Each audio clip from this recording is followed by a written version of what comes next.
going live either now or very soon.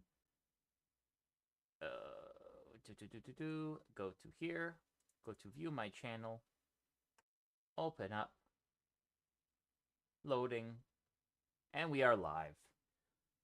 Good morning or good afternoon, depending on whether you're near me or near Andrew. How's it going today? You're asking near the audience. You. Oh, splendid. Oh, that's good. Any big projects? You said you got some more work done on the mods. Also, the game jam's over, right? It is, yeah. I think it. I think the voting ended today. Let me just double check. I didn't have a whole lot of time to look at them, but yeah. Okay, it looks like they. Oh no, they have 3 hours until their voting ends. So you're saying that everyone needs to go and vote now. Get in there, get your vote in before it's too late. I think you can only rate submissions if you've Oh no, maybe not. Well, you have to join, I think. I don't know. It says I can rate them. I didn't submit a game. I didn't have time to rate them. Well, maybe because you're the guy running it, you get to rate them too. But have you what'd you think of the submissions this time round? Have you played any of them? I haven't played any of them yet. No, I'm gonna play them all on stream. Okay. I might come by during my lunch break then and say hi. But I did not submit anything this year. I contemplated doing the joke one, but I decided not to. I was a bit too busy. It's okay. All right. Yeah, I was in the same boat. I wanted them to, have their games, but I wasn't in a. I had stuff to do. I couldn't really. Cause I'm heading home in like a week, and I got all this crap on the go, like my mod, my game, the stupid animation problem with the game, but anyways, that doesn't matter. Yeah, everyone's busy with something. All right. Andrew and I are analyzing Arcane now at and location, sending out. We have the Twitter notification. I also have a bit of an announcement, Andrew. Yes? I don't know if you can hear it. Guess what came in a few days ago? I can't hear. Well, it's probably on noise suppression. But guess what came in a few days ago? New cards? That's right, the new card prototypes. And you know what? They're looking real good. Hey. They're looking real good. I think awesome. I changed a couple of things. Right, so there was a couple of big issues. Like, for example, the borders. Because of the way they're cut, you'll often have, like you'll have the gold around it, and then the black, and it's not continuous. So, like, there were issues, but those appear to be fully fixed now. So yeah, the cards are looking real good. All the icons are correct. They're in the right spots. So I think I'm going to playtest them again, because I made one big change. And more importantly, I want to make sure the rules are clear. I think probably, even if I'll do a video, or we'll do a video where we go through the rules at some point, just so there's like a video instructions. But everything is looking good, and I think we're going to be on schedule for a release before Christmas. So keep an eye out for that. Exciting. Mm-hmm. And then and then depending on how well these do, maybe I'll do an expansion. It takes a fair bit of money to put together an expansion, but I got some. I think I can probably do it more cost effectively this time around. We'll have to see though. But aside from our the card news, I promised an update I gave an update. I think I think we should just get straight into Arcane. What do you think, Andrew? I'm down. Let's do it. All right. So, recap from last week. Do you remember what happened last? We did Jace and Victor. We had, yeah, a very interesting come full circle character arc transition point after they've made their big mistake and they've reconvened to their friendship. Yeah. For now, at least, Victor is still holding some secrets, which may or may not be a problem later. But that's a question for next season to answer. And now we go to maybe not Father of the Year, but Father nonetheless. Our dear Silco, who's here drinking some I'm gonna guess it's some kind of whiskey. But who knows? Probably.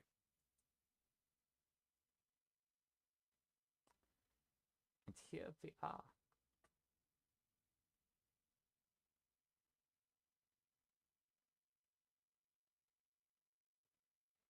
This freaking guy. This guy thinks he's all that. Yeah.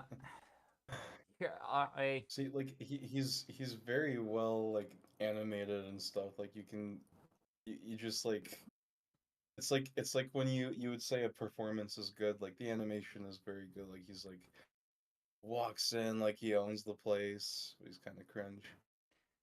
yeah, I don't know. Good.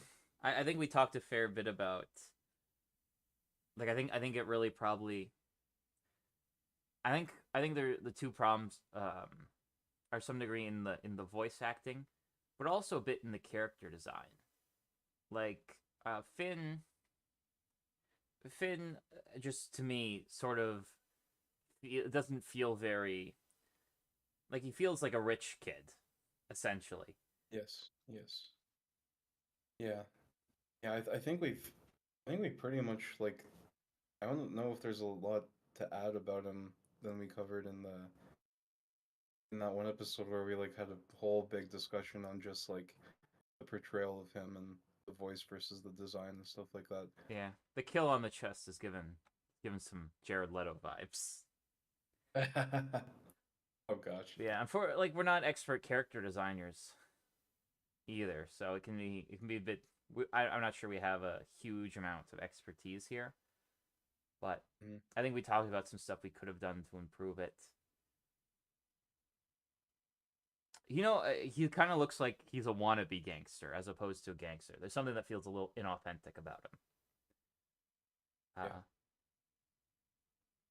But yeah. Also, we don't story wise we don't see a lot from him. Like we see him standing up to Silco and losing a bunch of times, and that's about it. Like if we had some scenes, like we just don't have a lot with him. Like if you asked me who I'd rather try and Yeah. fight, him or Marcus, probably pick him over Marcus. I mean, Marcus is a bit of a coward at times, but I've definitely seen him do dangerous stuff. Right? I think it would have worked better if we got to see some of Finn doing some like if he was doing some shit, you know? Like like if when V's in the whorehouse or whatever. The den of sin, the red light brothel. And like Yeah. Finn Like comes he's in, he's like, overseeing "Where's my money, something bitch?" and canes one over the head. Well, some people might not allow that.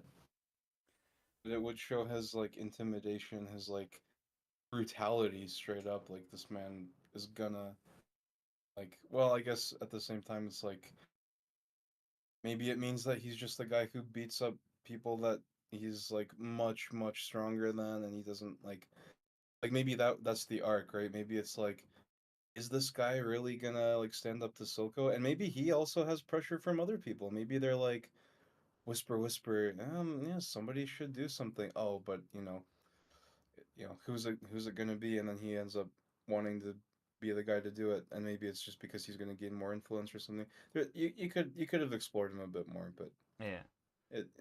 it's also a matter of like there's plenty of like good and interesting stuff, and it's like, well, if he's gonna be the punching bag, then like at least it's at the expense of like some very strong narrative beats happening for our more important POV characters. I'm just thinking of this scene, like, because Finn's staying out, but the Baroness lady, we've had way more with her. Right? In the meeting, she stands up to Silco a little bit, and then her son dies, and she's clearly angry at Silco. Right? So there just wasn't a lot of development with Finn, and that might be part of the problem.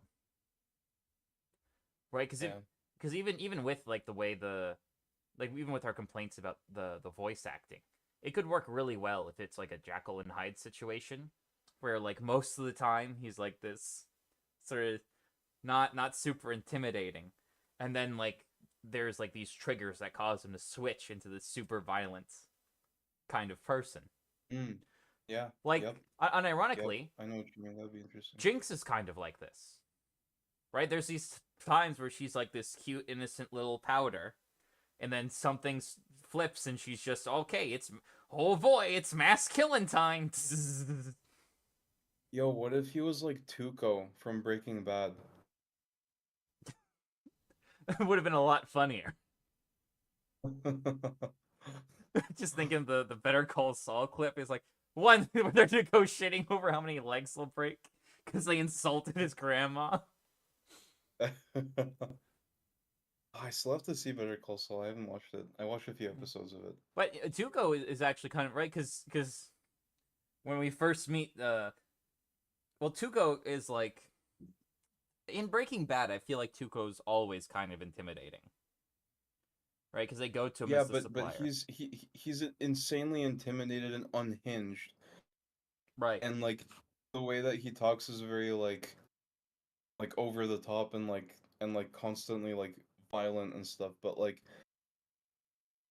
him being like a chaos factor, and then like you take Tuco, and then like you turn him into like like a Chem Baron or whatever, right? Like you make him like you give him a suit and like you know you tell him to come to meetings and stuff, and he's like what happens then? I mean, like I guess he might very well just still be Yeah, and there's like tons of like current, like maybe it's the character interesting. who's unhinged and insane, but then There's kind of puts on this veneer of wealth and whatever. and there's like a ton of like interesting sort of archetypes you could do and flesh out. Part of Finn's problem is he doesn't particularly fit into any archetype, so we don't really know as an audience what to put on him. But there's like Hmm. tons of fun ones you can do. You could do like this violent, aggressive, angry person. But now that he has to do business, he has to like hold it in and try and be respectable. Hmm. And that Yeah, could be really exactly, funny. exactly. That could be like a really funny. Like normally he just like smashed some dude's head in, but he has to negotiate this deal, and he's like, and shakes their hand. He's like, "Wow, that's a mighty tight grip you got there." Thank you.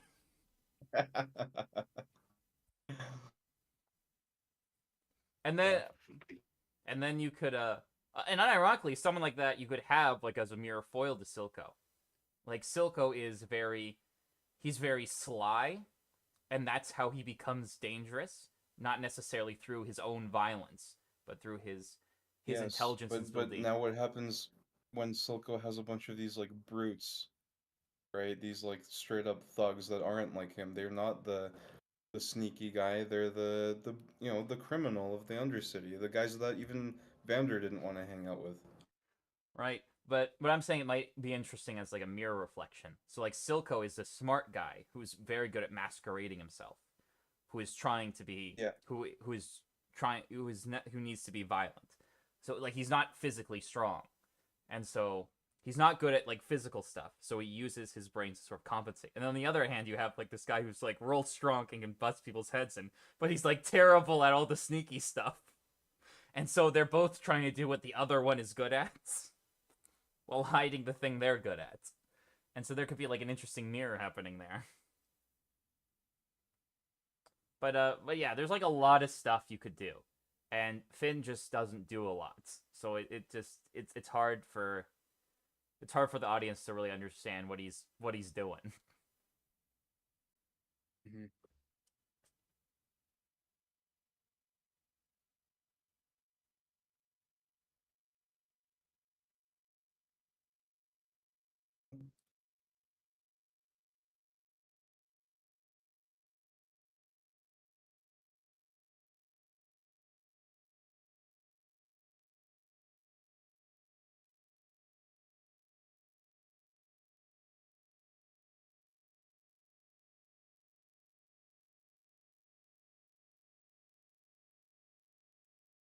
Yeah, and even there, I'm not a huge fan of the line delivery.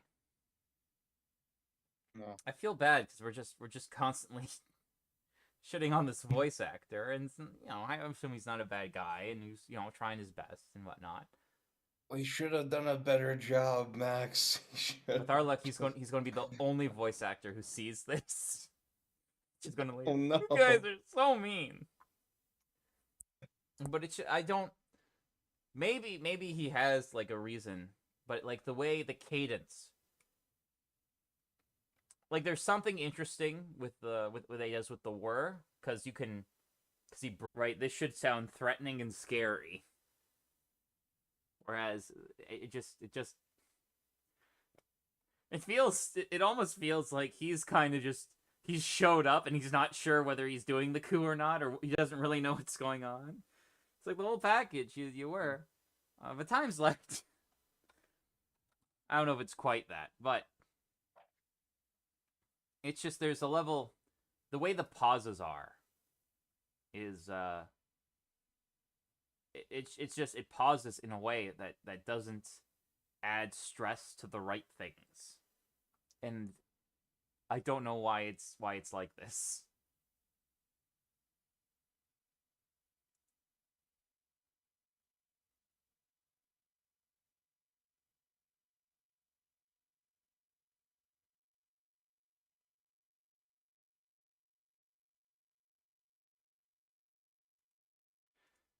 Right? This is a pretty so Silco, phenomenal delivery. Right? If you note the words that they're stressing and not stressing, right? Silco takes a pause before Enterprise, right? And the reason he's doing this is he's taken this word because this is Finn's word. Finn says, "You know what it took to run an Enterprise," and Silco is now pausing and then stressing the Enterprise because the whole speech here is going to him breaking down that they have fundamentally different views of what is going on here. Finn sees this as a business, and for Silco, this isn't a business. This is a revolution. And so that's why he takes that pause. You don't know what things were like Enterprise, because that's going to be his big stretch. This is why he's like, this is why you're not me, because you understand this as an Enterprise and you're wrong. And also, there's probably an element because he knows Savika is the one who understands this as a revolution as opposed to an Enterprise, because she was Team Vander until Team Vander wasn't revolutionary enough.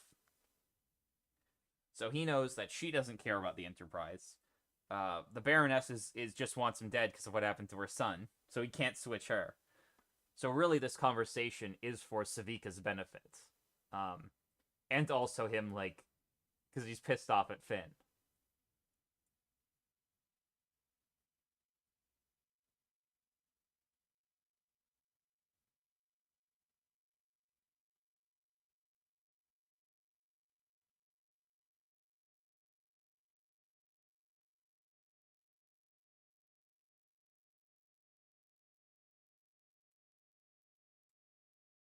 Right? This is clearly not a speech intended for Finn. He's just shitting on him. And somehow, despite him being outnumbered 3-1, the Silco is coming off way more intimidating than Finn is. Yep. Well, you might think it's like death throes, right? It's like Yeah. all he wants to do is monologue, but we're gonna get him. We're sure gonna get him, but they underestimated him. And what did you when you first watched this? Did you think that Savika was like, was there a chance that she would betray him? My thought was the way I saw it was they were setting it up and they didn't set it up super well for this. Like I don't think they set up Finn getting the Savika to betray him very well. And so I thought that it might Mm. be the thing that would make sense here is for Savika not to side with Finn. Uh, but you know, it's possible they'll just do it anyway. In which case, that would be really disappointing. Yeah, I've seen too yeah. many There's no shows where reason it's why like she they wouldn't. won't do this. This is a terrible idea, and then they do it, and I'm like, oh dear God, what were they thinking? That Mm. I never rule it out. And there's some shows where I'm like, the worst possible decision they could make here is to do this, and then they do that, and I'm like, dear God, why would they do this? And sometimes, like Invincible, there'll be situations where I'll be like, okay, here they can go either here or here, and both are like somewhat reasonable. And then they pick like a third option I had never considered that is way worse. Like fucking with Oh, really? yes, the Amber thing Invincible. in Invincible. Oh, Did you see the first season? I saw like maybe half of it, Okay. or a few episodes, maybe a few episodes. So do you know about the Amber Invincible? The Amber Yeah, no, I know. She knew it's him, but right. she's a jerk to him anyway and stuff. Yeah, Like when going into that it's scene, I'm dumb. like, there's two scenes here that both effectively work. Either she says, "Oh, you were a superhero, and this is hard for me, but I understand." Right? Because now she sort of understands the responsibility, and there's sort of a glamour with being with a superhero. This is actually what happens in the comic. She's like, "Oh my God, my boyfriend's a superhero. That's the coolest thing ever." Or she can do the opposite. And it's like, listen, you can say you're a superhero and whatnot, but when we started dating, part of what I expected from the relationship was for you to be there. And if you're saying that you can't be there for me, it's not reasonable for me to date you. Especially when it's solely based off something that you were keeping secret from me. Right? I didn't go into this relationship knowing you were a superhero. And this has tons of negative effects that I wasn't given the option to consider. And so like there's a perfectly reasonable argument for her to go, listen, I can respect that, and I can say, you know, you're not a bad person, and I can understand why you did what you did, but I can't do this. And that's like a perfectly reasonable position to come to. And so I thought, okay, Yeah. it's going to be one of those two things. And then they're like, nah, they fuck full break, you turn the thing around and drive straight off the cliff. I knew the whole time, and I'm still mad at you. What the fuck are you on about? Yeah.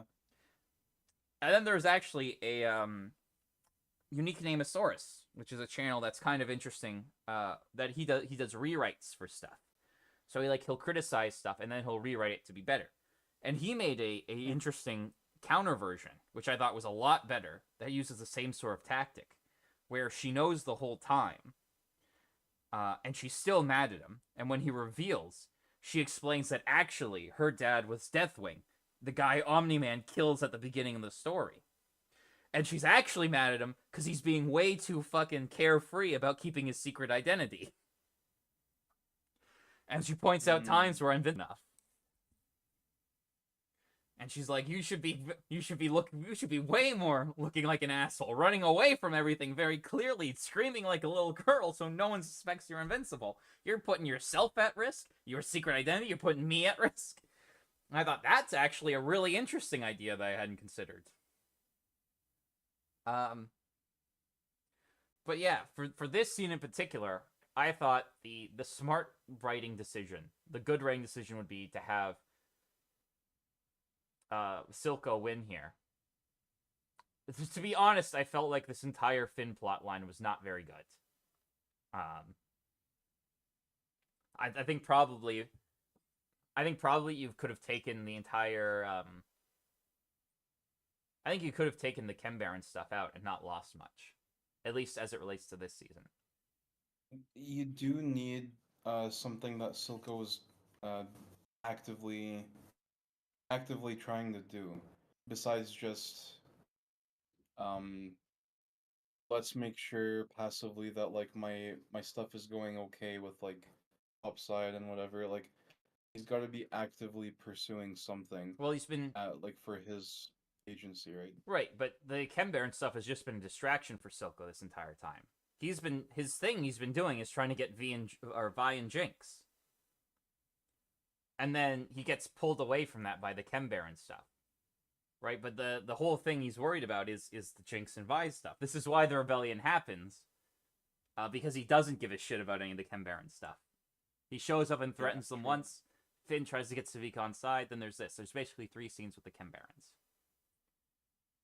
Which isn't to say there shouldn't be any. So then Right, I'm not saying there shouldn't. I'm saying if we took the Chem Baron stuff as it exists now and took it out. Oh, sorry, you cut out, so I started talking. Sorry. No worries. You go ahead. Okay, I'm not saying that it's a bad idea to have Chem Baron stuff in there. What I'm saying is the Chem Baron stuff, as it currently exists, if we took out those 3 scenes, I don't think we'd lose that much.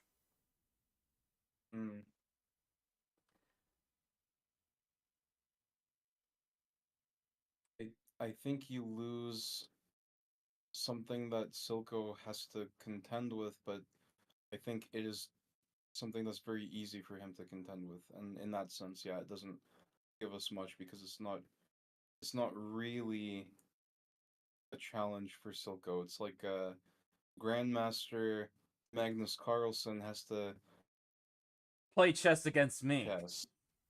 Yeah. What opening are you going to use? E pawn forward 2. Well, fuck me. Just take. I'm done. He's going to pull the bomb cloud on my ass. Like, oh, dear God. Yeah. It's mate in 46. I resign. I like sit down at the table. No one's made a move yet. Mate in 32. All right. Good game. That's it. It wouldn't even be. Did you see? He did a game against, what was it, Bill Gates? And I think it's like 7 moves. Yeah. He smoked them.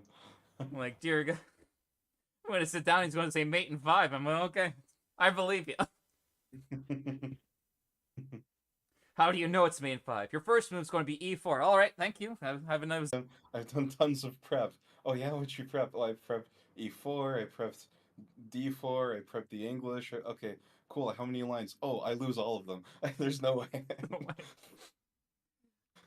I've gotten the stockfish analysis of every possible line. Still convinced I'll lose. But yeah, like I could see if there was like if it was a thing where Silco had gotten like everyone out against V or Vi, and like they're like searching the city and it's like, this is what we're focusing on, and then Savika comes and he's like, sir, the red light district's on fire. And he has to pull everyone out from the search and focus on fighting like this gang war. That might make a bit more sense. And then Finn's proposal might actually be a bit more sense. Like, look, there's fighting in the streets. The other Chem Barons aren't going to subside. Why don't we just put you in charge? Right? You can do this. Right? We'll be co-rulers. Right? You and me. And Silco, he's out of the way. He's focused on all this other stuff. All these people that you're trying to protect, they're dying. I think there could probably be a better proposal made from that.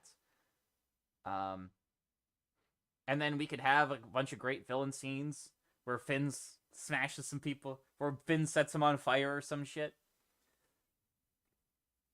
And this also would explain why V part of the problem. He's like searching for Vi all the time, but she's able to sort of get around. If all Silco's guys are distracted doing something else, that sort of lends credibility to the idea that she's able to go around the Undercity without getting caught. But yeah, as it is, I feel like they didn't do enough with this plot thread to justify it. Unfortunately. Yeah, and it's not Actually, well, I'll just no, we'll let it play and then I'll. Okay. Well, actually, I'll just say it now. I guess Okay. since we're paused.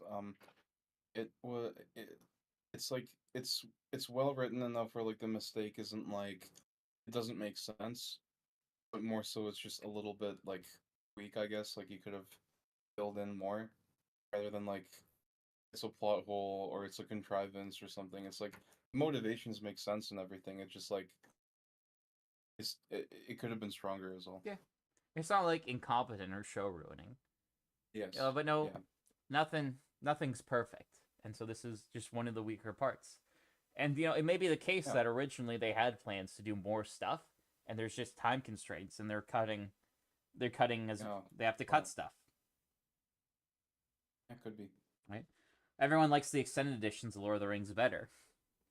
They had to cut a ton of stuff for Yes. the theatrical release. Yeah, there's gonna be an Every Frame of Pause movies, Lord of the Rings extended, with like a bunch of the cast, Well, there's or like a bunch of the cast of UFAP, not of Lord of the Rings. we brought on we brought on bring on the actual actors. Uh, what's Frodo? Elijah Woods. We brought on Elijah Woods and Orlando Bloom. No, but and actually, on top of the edit, there's footage that's just not in the extended edition that just exists in a vault somewhere. There's like a whole battle with Gal Gilead. That's also just in the vaults. So who knows? Like, isn't like the 100th anniversary or something coming up? Or not the 100th, but the when was Lord of the Rings released? I don't know. There's a big Lord of the Rings. anniversary coming up though, so maybe they'll release an extended edition. Why not? It'd make money. Oh, Return of the King 20th anniversary, but Right? I don't think there's Maybe we need to Lord of the Rings extend it more. 50th anniversary. Yeah. Listen, Yeah, man, where's my Tom Bombadil? Actually, one thing I would really like to see is the Barrow Downs I from got some Fellowship. bad news for you. Tom Bombadil was never What? included in the series. I don't believe. No, I know, I know. I saw. I I don't could be actually, I wrong. don't care that much about Tom Bombadil to be honest. I've actually started reading them. Uh, I'm at the Tom Bombadil part, Oh yeah. and I understand. Like Tom Bombadil is something that works in the book, but I can see why it needs to be cut for the movie, because nothing stuff isn't stuff isn't happening in Tom Bombadil's house. They're just hanging out with Tom Bombadil. I think later they Yeah, get some lore stuff. I haven't got. I'll be honest, I don't like the Tom Bombadil stuff. I think it's, I don't know, like, on like, okay, I don't think Tolkien is like some kind of like you don't, like, it's not like sacred scripture. It's like I think Tom Bombadil slightly under the defense is like, okay, well, Tom Bombadil would just like mess around with the ring, he'd leave it somewhere, he'd forget about it or something. It's like, well, I don't know. It just the sort of thing that I'm like, sorry, what? What? What's going on here? I don't know. But I don't know. Like maybe I'm just missing the point. Yeah, I mean, I can get it. The point of the Tom Bombadil section, as far as I'm aware, is because Tolkien's trying to write. He's writing a fairy story, which he has like his own specific definition for. And the whole point is, it's Tom Bombadil is sort of like the nameless things, where it's something that's beyond the sort of the framework of the world. There's sort of stuff beyond comprehension, and Tom Bombadil's sort of the introduction to that. And like I can see where you're coming from, but it also, like, if I were to write Lord of the Rings, I probably wouldn't write.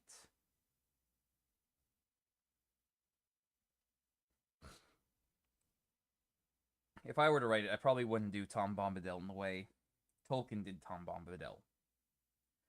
But part of that is, the book is Tolkien's. It is Tolkienian, and part of his writing style is spending like a chapter on hobbits talking about their gardening habits, and that's just kind of what he does. I'm fine with that. My problem is like I was talking about this to a buddy of mine today actually, like Oh, but the you've cut author, out all everything. okay. Everything cut out? Am Yep. I back? Yeah. Okay. Um You so say you're talking about the with a friend. the yeah, yeah, yeah.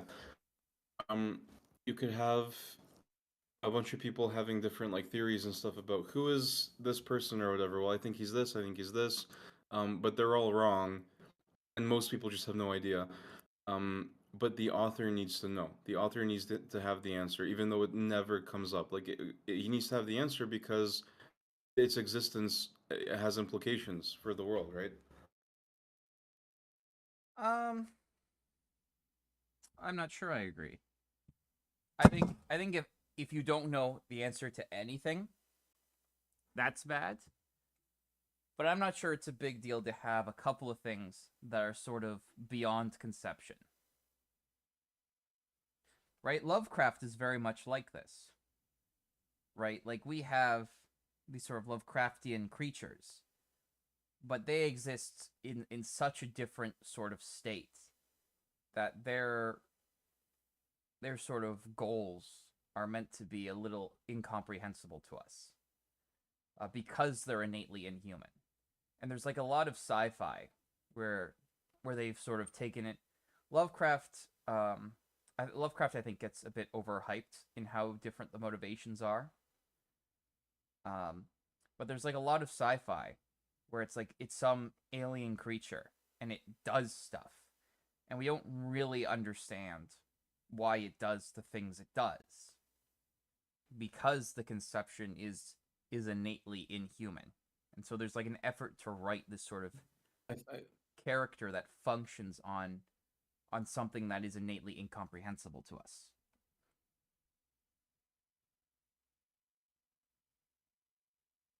You know what I'm saying?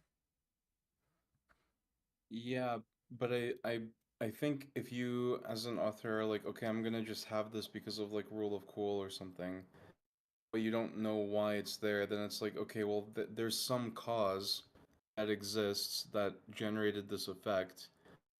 What else did that cause generate? Like what is the fact that this thing exists? What does like event 1 to 4,000 like before we see it now? What are all like what's that whole chain of events? Like did this thing just like come out of nowhere? What did anybody come across Tom Bombadil during like Sauron's invasion of Numenor or something, right? Like what are the implications of him being there? Um, I mean, from a lore perspective, Tom Bombadil is, I think, is there at the beginning, since the beginning. Yeah. Right? There's an, like he was there when the before the trees, I think he says, or something like that. So I think he's there Yeah, it seems like when the Valinor first descend into the world.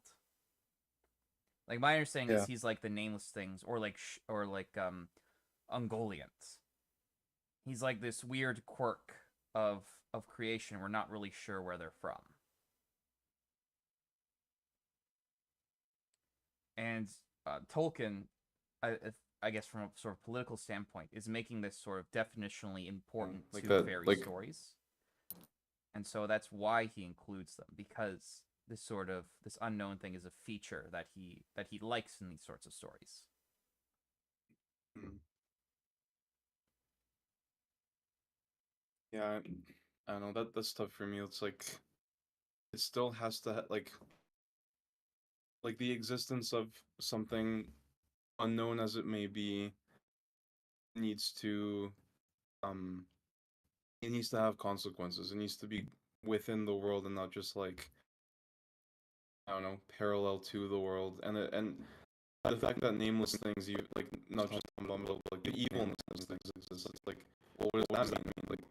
Are they like what does that mean about Eru, right? Like what does that mean about the the whole like path of creation and the whole like idea of reality if they exist? It should have it should have an implication. and I don't need to know, but I assume that Tolkien knows, and we don't need to have an answer, but like I think Tolkien would have had to have had an answer. Um, I don't know if Tolkien had an answer or not. Because like, but you see how that like, because you know, obviously he wants to get some sort of thematic ideas across with Eru Iluvatar, with the Valar, with that whole thing. And so if you're gonna know what he said about fairy stories, and maybe if I maybe if I like read that or whatever, it would make sense to me, and I'd figure out what he's actually doing. Well, But yeah, like from a reader's perspective, it's fine. It's like I trust that there's a reason for these things to exist, and I'm looking forward to maybe finding out one day or not. It's fun, like as long as like because it's like it's fine to make like it makes like Eru Iluvatar and creation itself a mystery, and you might well actually maybe it is fine because maybe it's like the idea of like Job and like the Leviathan. It's like look like I created this like monster in the ocean, and like what do you know about like anything? Like you don't know anything. Why are you complaining? Like that sort of yeah, idea. Tolkien when Tolkien is writing Lord of the Rings, he's essentially creating a new mythology. So he's actively trying to include things like the Job story and stuff inside his work. And so part of it is like these mysteries that exist in mythology and within religion. He's trying to recreate those sorts of ideas in his work. And part of that is there's stuff that doesn't that we don't quite know or don't quite make sense or we don't quite understand. Right? Leviathan's an example. The one I was thinking of is like angels are a little weird, right? If I think like there's whole angelology now, but if let's set out all these classifications of angels, also angels can fall, right? Why does that happen? Right? Like he made angels. Do angels have free will? If so, what's the point of what's the real difference between angels and humans? Right? I'm sure there's like answers to that nowadays because we've spent so much time on the theology of it. Uh I don't know what those answers are. And I don't think if you asked like a random person, even like a random Christian, they would be able to tell you what those answers were.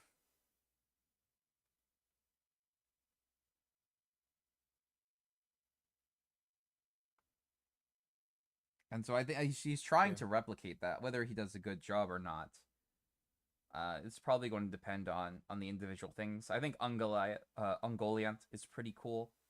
The nameless things are interesting. Tom Bombadil, I'm less thrilled of the three,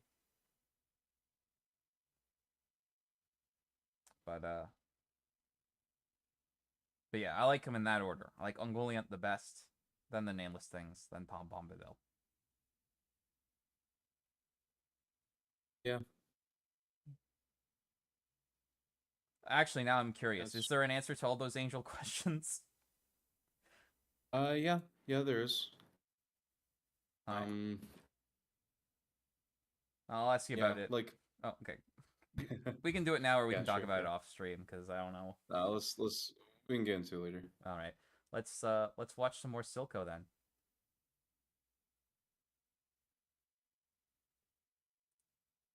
Yeah, I didn't think Savika was going to betray Silco till this point. I thought they might do it and it'd be bad writing. And I was like, no, come on, don't do this. This is not good.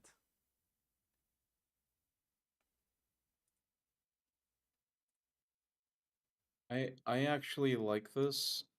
Um my because my interpretation of this was um it's kind of like that scene in Primer. Ironically, I don't know why this came to mind. Um, but like he goes into the garage and he sees the second box, and the narrator says, the moment Aaron saw the box, he knew exactly what it was. And it's sort of like a thing here, like Silco sees them walking in, the three of them, and he immediately knows what's going on. And I think Silco is fully confident here that Savika has no intention of siding with these guys. They've probably talked about them. They've probably talked about like what they're doing, and Silco's almost kind of taunting them here, and just kind of making sure, maybe as well, in case there's any doubt, because at the same time we do know now after the fact that Silco is very confident and he gives off a confident sort of feel, even though he's very like the things are very things could fall apart very very easily for him. Um, and so I don't know, maybe not quite, but yeah, I I want to interpret this as Silco generally knows that it's all good. All right, I do not interpret it the same way. I think he doesn't know. Okay, Uh, guys, no, you're right. oh, there we go. And so I think he realizes Savika is the only one who's going to get him out of this mess, and that's why he does it in the way he does. And I think the way he speaks is just how he speaks, right? Even if he's not confident, right? If you show weakness in this sort of environment at any point, you're just dead. Yeah. Right? I'm just imagining like Silco turns to Savika, please, please kill the Finn, please kill Finn, please. Like Yeah, no, he's yeah, just dead. that kills him. That's a yeah. Savika, poopy, please.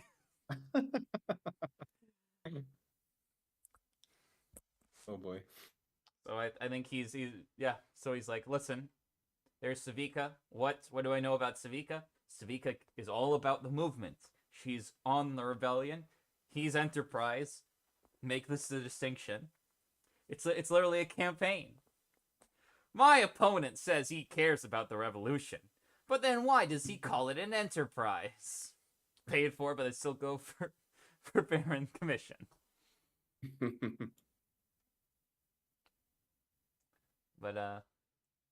But yeah, and that's false a little bit why I don't. Yeah, I think the cutting scene is pretty cool. Right, if we go,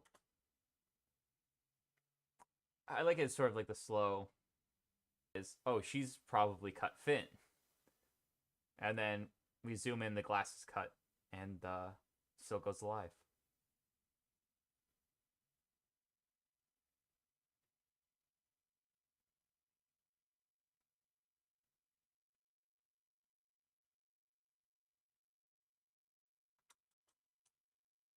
They're showing off that lighter a lot. I don't know if we talked about it last time. I don't think we did.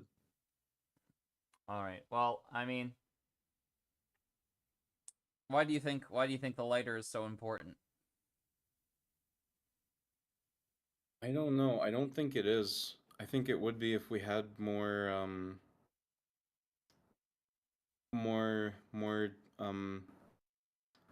a more fleshed out character for Finn. But I couldn't tell you. I think it's just a cool shot. Yeah, I think partially it relates to because all the characters in the Undercity, almost all the characters are smoke, right? Silco I smokes. think this is I think it's just a symbol of like it's a gold fancy lighter, and I think it's just like the sort of Right, it's like a wealth display. exactly. It's yeah, and here's the wealth display falling on the ground, right? Right, but I think it's a little deeper in that they've specifically chosen smoking as a wealth display in the Undercity. I think that probably relates to that they have poor air quality, right? Like no one smokes in Piltover. It's real nice air. And then here, where the air sucks, their display of wealth is to smoke this flavored air. That's like bad for you, but might not even be as bad as the air they breathe regularly, right? So kind of in a place where where like the air is toxic. Breathing is sort of a luxury, right? And so that's probably why all down here, the smoking is the big symbol of sort of free of higher status, and then we don't see that in Piltover. Sorry, just like I'll be right back. Okay, I will entertain the chat and the viewers. Uh, Hello, viewers. I guess I'll do. I guess I'll do some promo for my set of cards. So there's going to be 2 decks. There is going to be a Northern Frost deck and a Divine Sacrifice deck, and one's cult themed and one's like Viking themed. And they are both related to my book, Dark God, which should be coming out next year, Christmas time. And so in it, there's all the characters. There's characters and different people from the books, and inside will include an excerpt from the book that relates to the character. So maybe something they said or something someone said about them, or like a scene that happens. We'll have the excerpt, and all the cards will have the book where the excerpt's from. So it's 2 decks, about 30 something cards in a deck, and the card list will be on the back so you can see what's in it. You got a bunch of different cards with a bunch of different authors, or a bunch of different artists. So there'll definitely be one with like an art style you like, because there's a ton of different ones. And yeah, they're both themed. It also comes with a instruction manual that'll take you through the different card types, the parts of the card, the turn structure, and all the card zones. So you should be able, they're playable, right? The decks are fully playable out from the box. There's a minimum card size for a deck of about 30 cards, and you'll be able to play with them right out the gate. You can also mix and match, so if you want to take some of the cards from both boxes and put them together, you can do that, no problem. I intend at some point to release an expansion set, which will include the rest of the big characters from the story, and those should be available in like booster packs and booster boxes that you can buy. And yeah,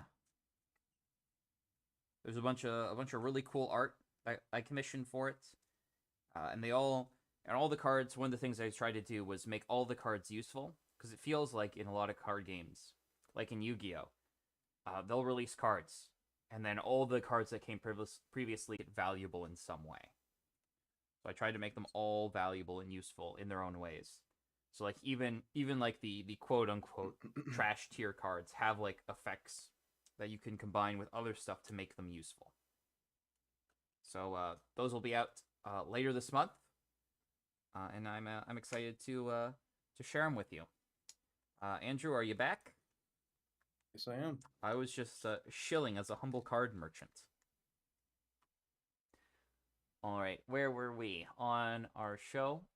They just killed Finn.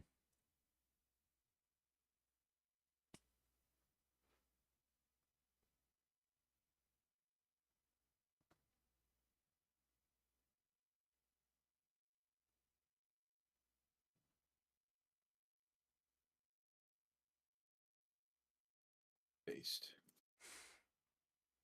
Chad Silko versus Virgin Vander.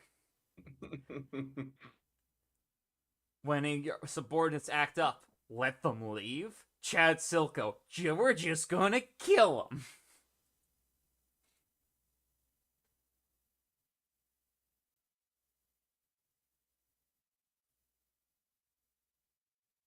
Yeah. That's interesting. There's a little Jinx drawings on his ashtray.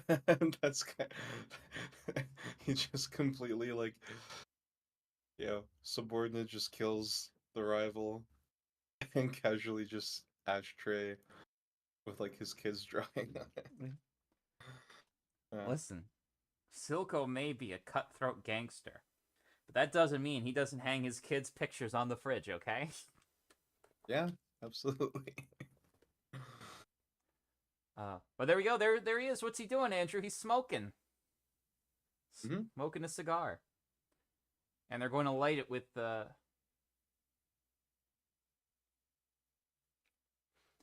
And that's an interesting line. There isn't much later to it.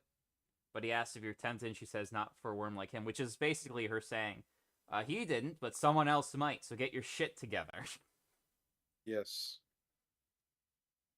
Yeah, and it implies like I feel like I definitely remember either hearing about this or talking about this, but the idea being that she'd be more than willing to go with someone who's gonna uh be better for the town or be stronger than Silco potentially uh if such a one actually comes up.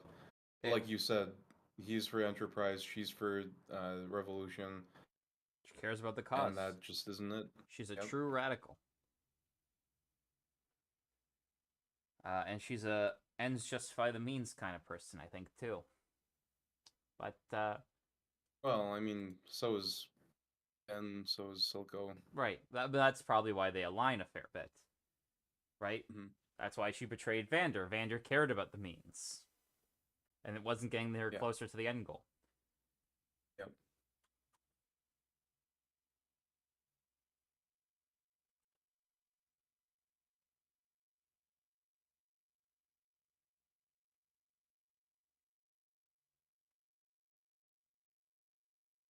Who's that?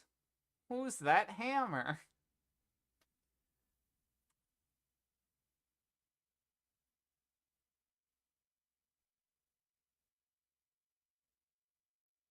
I love this part. Yeah. This is excellent. So Jace has already talked to his old pal, and he figured out what he must do. It's got to He make peace. finally understands what it means to rule a nation. And Silco is also in a similar position where he has to get his shit together. And so he has to find a Hmm. way to make. They're both in the position that they're like, this is going really badly. We need to fix it.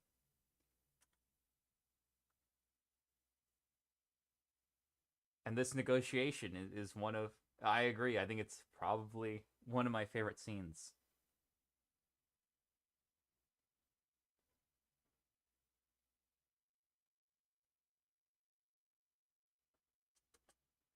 I like this. The entrance is great because Silco's opening, perfect place for an ambush.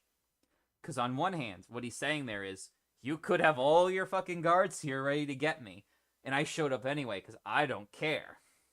And then he approaches, Mm. and you without your hammer, he flips that. Now it's not about him potentially being ambushed. He's like, you don't have your guards. Maybe I'm here to ambush you, huh? Yeah, yeah, yeah.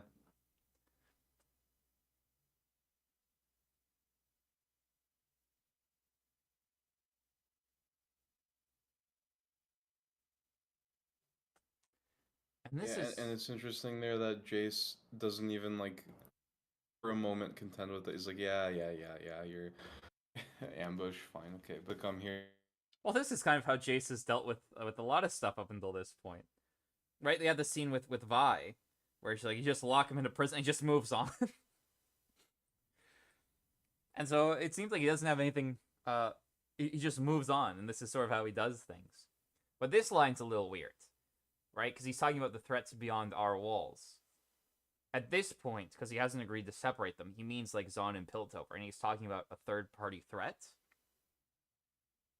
which has never been made clear to us, the audience. So it's hard to tell what he's actually sort of talking about here. Hmm. I think the implications are that there's something going on in Noxus that might affect them somehow. Right? That's why Mel's mom's there. And I think Mel's mom says that other cities have their eye on them or something like that. I can't remember the details. But I think the implication there is there's something out there that might be in Noxus that is coming to represent a potential threat to the city, and part of what he needs to do is stabilize Piltover currently to sort of strengthen up their position. Or this could just be like platitudes. I don't really know. You have any thoughts? It, honestly, never like. I think that line just never even like penetrated past my eardrums into my brain. I didn't even realize that he said that. Right, because it kind of is a weird line. It is. It like what does he even mean by brought us together in the first place? Like what did like My understanding, as they've and displayed Zahn it, like as a thing in the first place? my understanding as they've displayed the history over the course of this show is that there was a magic war, and a bunch of people Hmm. fled and founded Piltover, and Zahn was a part of that initial founding. And then there just grew such a big class divide that the Zahn became like the poor section of the city. Yeah.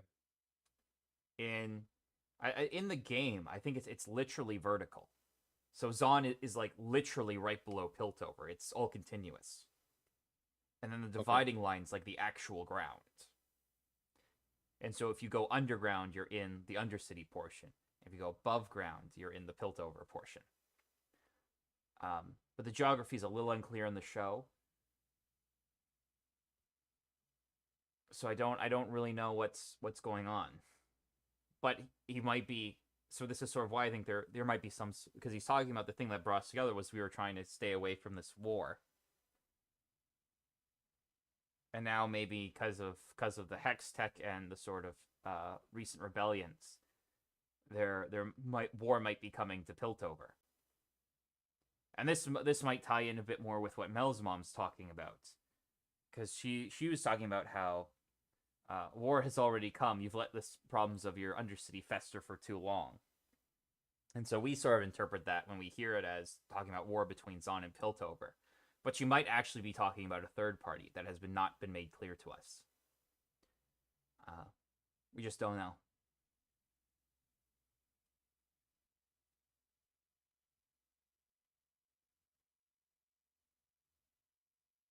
And this is why I think it might also just be platitudes, because if we listen to the rest of it, or is so the threats beyond our walls, and Silga says the city has a short memory. And so what I think he's saying there is, I think partly he's interpreting it some of the same ways I am, where it's like he's saying, where it's a double edged, where Jace is saying the threats beyond our walls, and Silco's saying, yeah, everyone's forgotten about that thing that brought us together, right? That's the short memory. And then as a second add on, conveniently, you're coming together now that it's like a benefit to you. You're forgetting about all the shit you've done to us up until now. You've got a short memory. If you thought, Yeah. right, if you think, we were on unified terms anytime for the past Yeah, however many I would years. have understood that as Silco saying like stuff that brought us together. What were you talking about? You just like what? Like unless they're talking about like Piltover being beyond Zahn's walls and Zahn being beyond Piltover's walls, but I don't think so. I think they have the same walls. Yeah. I Yeah, I'm yeah. Because they're part of the same. Zahn is like an informal name. Like Zahn doesn't exist. It's the Undercity, which is yeah, part of I know. Piltover, It's right? And yeah, so what he's saying, I think, is like the double edged. Like, yes, the city has forgotten what unified us together on both sides. It's not just like the Undercity saying, "Hey, fuck you, Pilties." It's yeah, your refusal to treat us as your treatment of us as second class citizens, that disunifying treatment.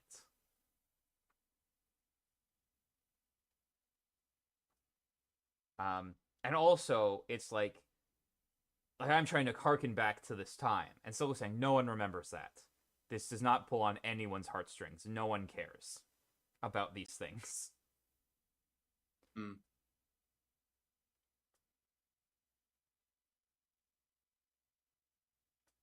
And then the next thing is all like progress.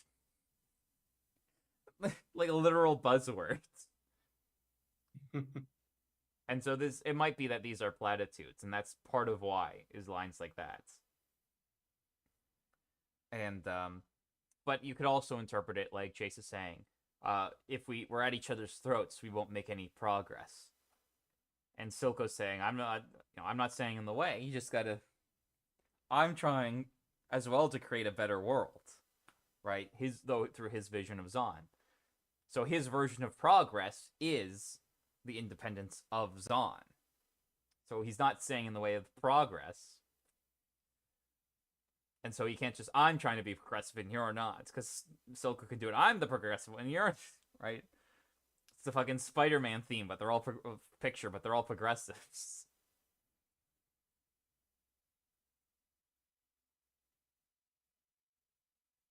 He's got a gun!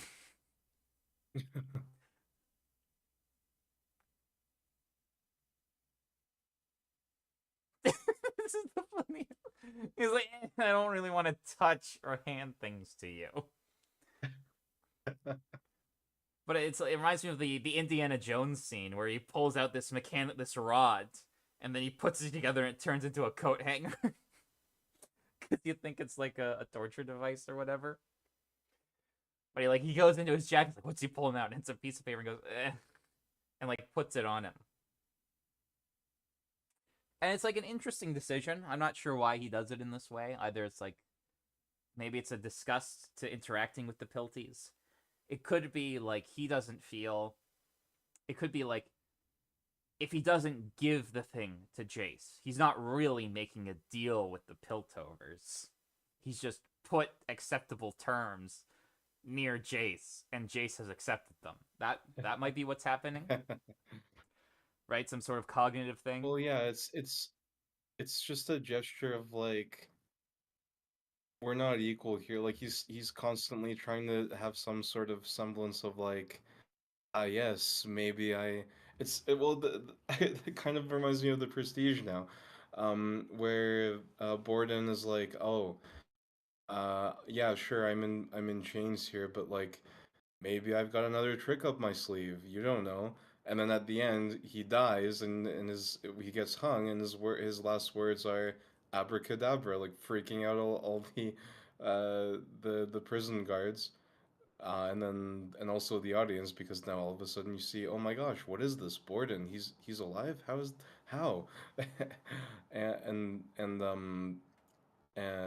So in any case, it's a person who's not in a position of power still trying to do something to uphold that. And to be fair, it's not like Silco's completely being screwed by Jace here or anything like that. They are pretty much on an equal footing here. Yeah.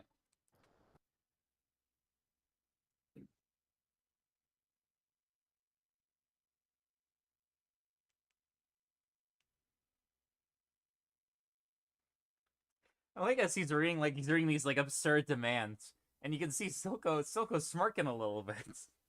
He's having a little bit of fun here. Like, here's my demands, and like they're absurd demands, and Jace is getting more and more like, what the fuck is, and he's just over there smirking a little bit. I think he's enjoying the sort of the making the Pilty squirm a little bit, you know. Oh, for sure.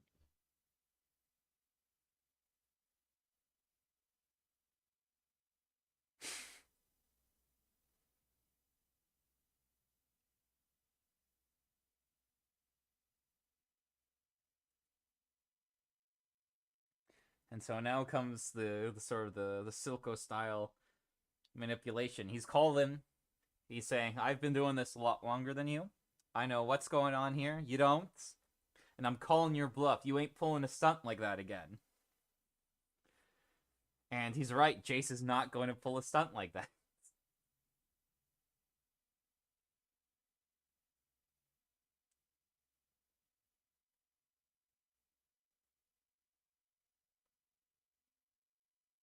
And he pulls the literally, call an ambulance, but not for me. Bang, bang, bang. I don't know if you've seen the meme.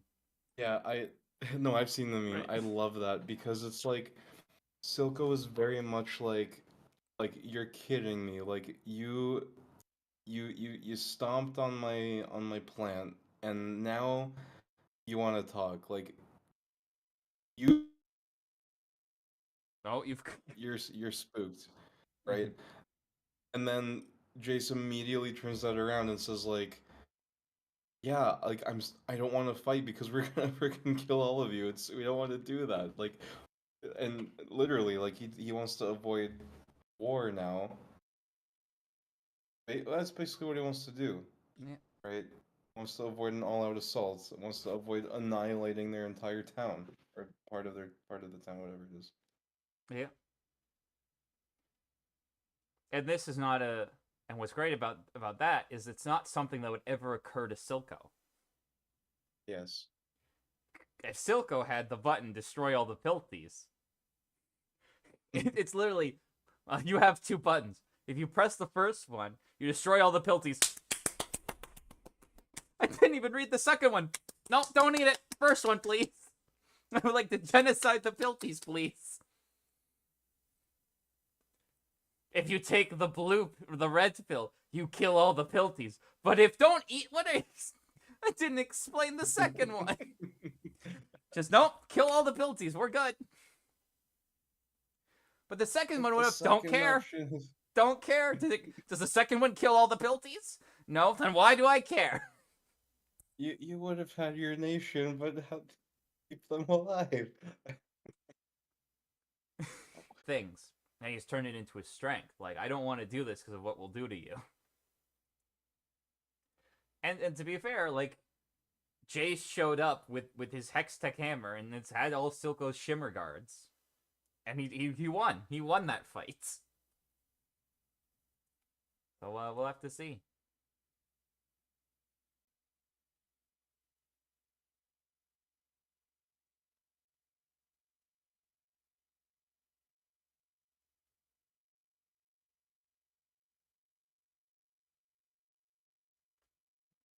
And so this is I like this line. Is there's a great might not be topic, it might not be the best time, but I watched a clip of an interview from like decades ago with the then head of Hamas, or one of the guys who was like big in Hamas. Hamas, you may know from such works as terrorist attacks on Israel. And they ask him why they don't stop the fighting. And he says, "Stop? Why? Why would we stop?" And he says, "Well, what about the lives?" And he's like, I look at our conditions. And we got to fight for. He's like, "Yes, but if you're dead, you don't have any conditions. You're alive." And he says, "Look," and his response is, "The dignity of our people is more important to us than our lives. We would rather die than continue to live in these conditions." And this is what Silco is pulling. He's like, "Listen, either agree to the terms or fucking do it. Come on down and kill us all. Those are your options, boy. Pick one." And he's banking that Jace will pick the one that doesn't get all the Zonite skills. Yep. And Yeah, and he's right, but he's right in a bit of an unfortunate way.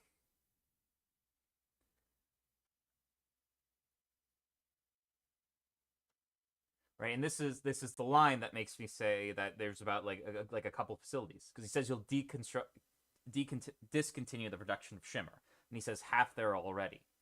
So that's why I think probably that place he destroyed half the shimmer. Though you could make the argument that's a combination of both him killing Finn now and the destruction of the of the thing.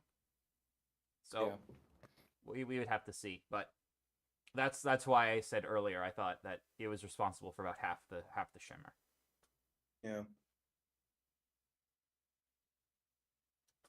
And no, notice it starts off real confident. It starts off like discontinued shimmer, half there already. Return the gemstone, and he just nods like doesn't agree, but just nods. And then the cherry on top, the coup de grace. Yep. Oh, that facial expression changed real quick. Yeah, but also so freaking subtle. Oh my gosh, I Yeah. love it. He's like, you need to stop shimmer. Yeah, that's fine. You need to give me the hex attack. Fine. And I need Jinx. Not sure about that one, Chief.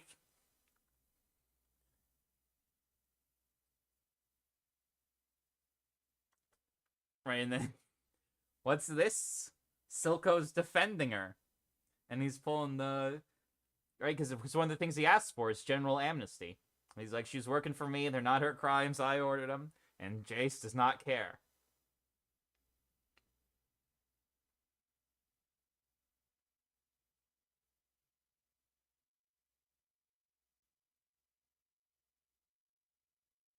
Now he puts the thing on Yeah, his. the reversal. Yeah. And look at Silco was so happy when this started. That is not a happy. Yeah. He's pissed off. Yeah. Oh man. And Yeah, it's on E5 Metal made a really interesting observation, which is that usually the villain is giving the hero the ultimatum, and now one of our POV characters is giving the villain the big decision that he has to make for his character arc. yeah, Because we've already seen Jace fulfill his character arc. This is Jace at his post difficult choice moment, right? right. And now Silco's got to get a difficult choice. And what did you think, Andrew? Did you think he was going to betray Jinx, or do you think he was going to defend Jinx? I wasn't sure. I didn't know. I didn't know.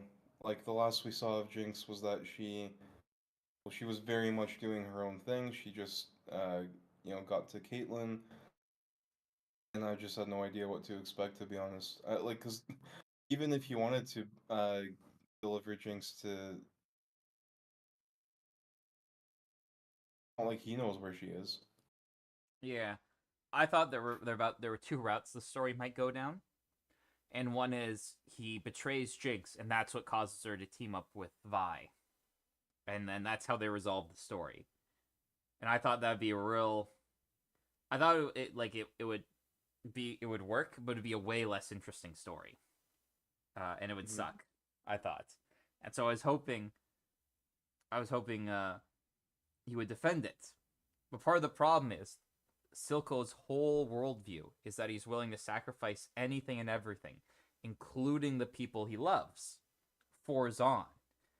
So there is no way for him to get to the position of save Jinx or save or not betray Jinx at this moment, which is why the soliloquy is so important because it's the process of him changing his mind about everything he believes in, which is my favorite scene in the whole show. Yes. Which Yeah. I can't wait to see that again. we're almost Great there. scene. It's this, then it's Echo, and then it's the soliloquy. And do we have time to get to there? Because I'd like to finish the soliloquy. Let's try to get to there. I'd like to be done at I'd like to wrap up in half hour or so, but if we want to go till an hour or so, that might be okay for this particular one because I will be out for about a month, All right. so I'm down to go a bit later. Okay.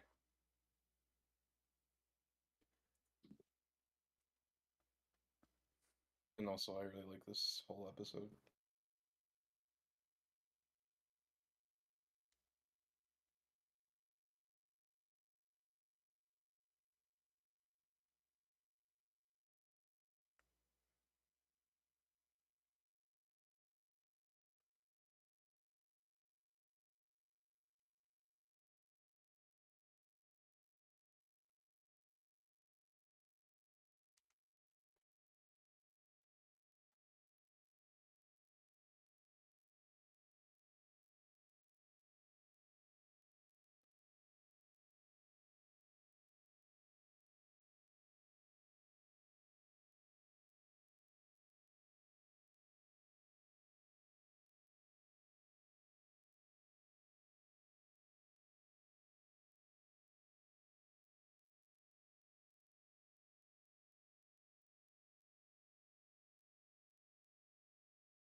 And so I feel like Heimerdinger, we've only done half of his arc. Because he started at the top, and then he fell, and now he's in the dark. He's in the bottom of the hero's journey, the dark underbelly. Yeah. And as he's like given up, Echo appears to him, and they bring him to this place that completely contradicts his conceptions of reality, right?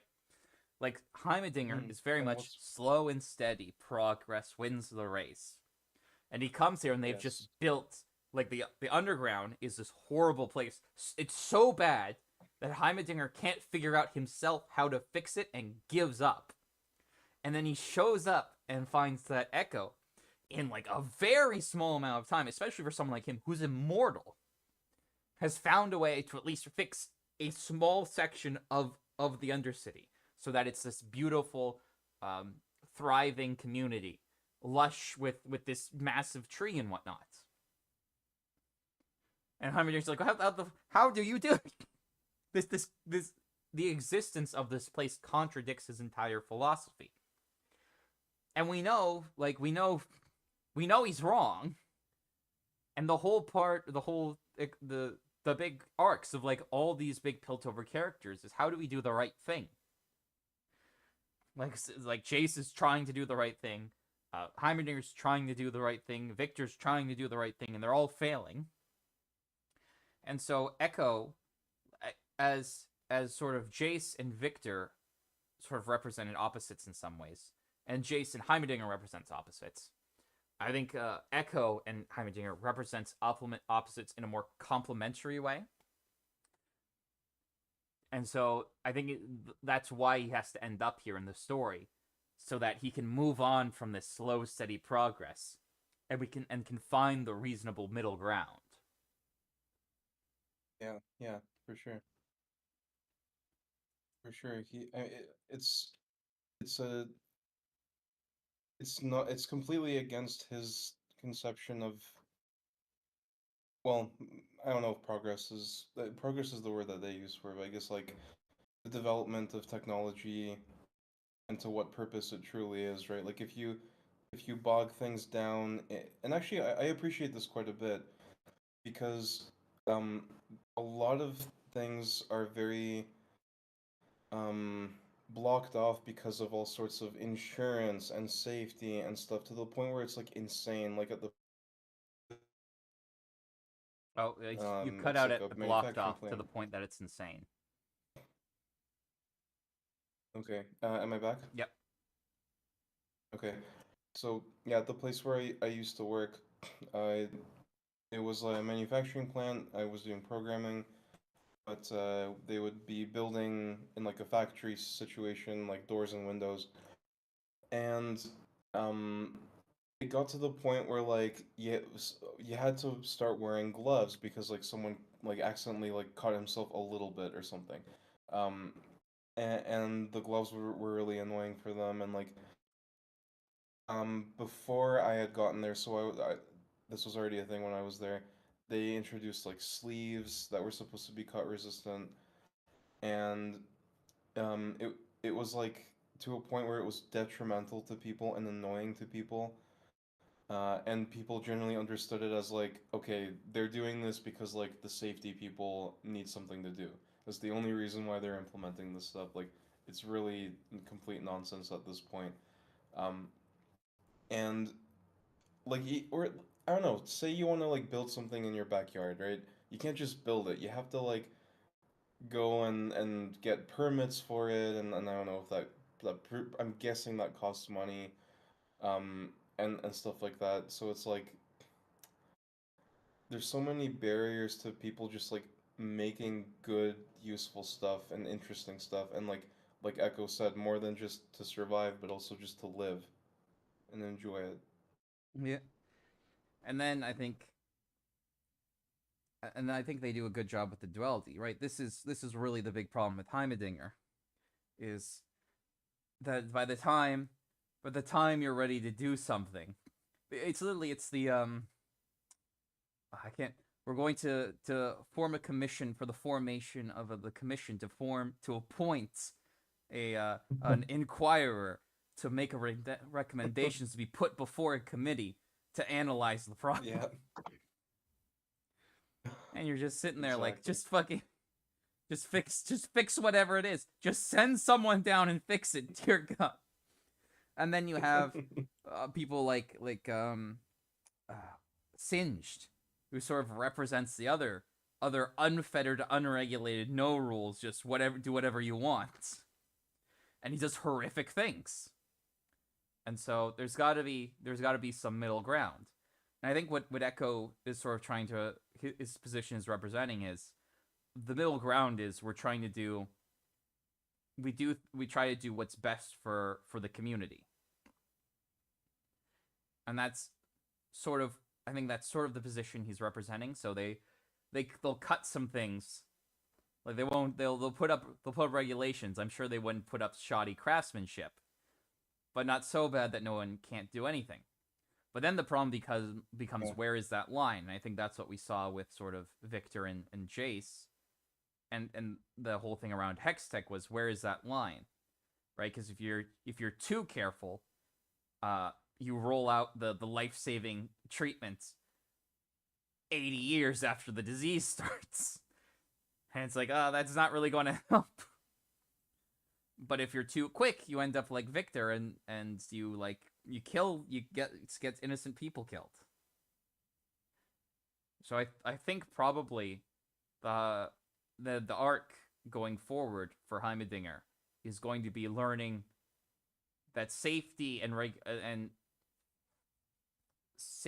regulations in and of themselves are not good. They need to be for a purpose, and you have to understand why you've put them in place. That's what I'm going to guess is what's happening next. Also, I just kind of noticed this. The colors. That's right, we haven't forgot about talking about colors. Right? It's green, like Zon, but there's blue all over the place. The clothing's blue, the door's blue, the roofs are blue, and then all the lights are yellow. The three or like blue, yellow, and the yellow, which is a combination of green and blue, depending on your color theory. Yeah, and it's not like a sickly color scheme. It's very much like a bright and happy version of the color scheme that we've been seeing in Zone. Right. So this is sort of like the unification, especially now that Heimerdinger's been brought here and is going to be working here with this community. This is sort of their way of coming together and building a new future that doesn't have those old divisions. And that's part of, I think, Echo's arc up to this point. Like, he instead of taking the gem, he says, okay, we're going to go to Piltover, we're going to try and work it out. But he has to give it himself, and then that goes out the window. He's like, well, I'm going to sacrifice myself to try and make peace for the future. So I think this is what the Echo arc is sort of about. Him finding ways to progress and making a better future for everyone. Bunch of gay shit. Exactly. Oh, and here it is. My favorite scene. Oh, and what do we hear in the background and see at the top? It's the crows. What do the crows represent again? We don't know at this point. The crows in legal lore are are related to something. I haven't looked too deep because I realized there was lore there and I didn't want to spoil myself. But the crows are associated with Jinx over the course of this season, and that's sort of what's important to remember. Oh yeah, true.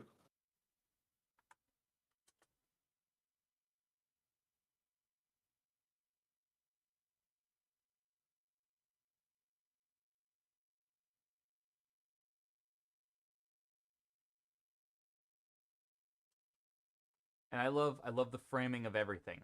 Right? He's sitting there talking 1,000 times. I remember this moment. You know he's absolutely devastated to have to get rid of Jinx as to get Zon. Like, that choice at least is devastating. We don't really know what he's going to do. 1,000 times, but never like this. And then it zooms out, and we immediately recognize that this is Vander he's talking to.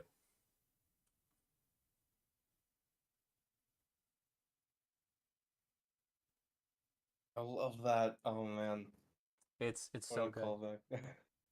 It's the beginning. He didn't even haggle, but it's also setting up like I have just been offered everything I've ever said I've wanted, and every decision I have made until now has been for the singular purpose of this goal, to the point that I was willing to sacrifice literally everything, to the point that he sacrifices Vander, this person that he considers a brother and loved. He was willing to do that for this goal. This is the only thing in the world that has had any value to him up until this point, the only thing that mattered. And that's a great line too. And what do I lose but problems? Jinx has been nothing but problematic, constantly getting in the way of his ambitions.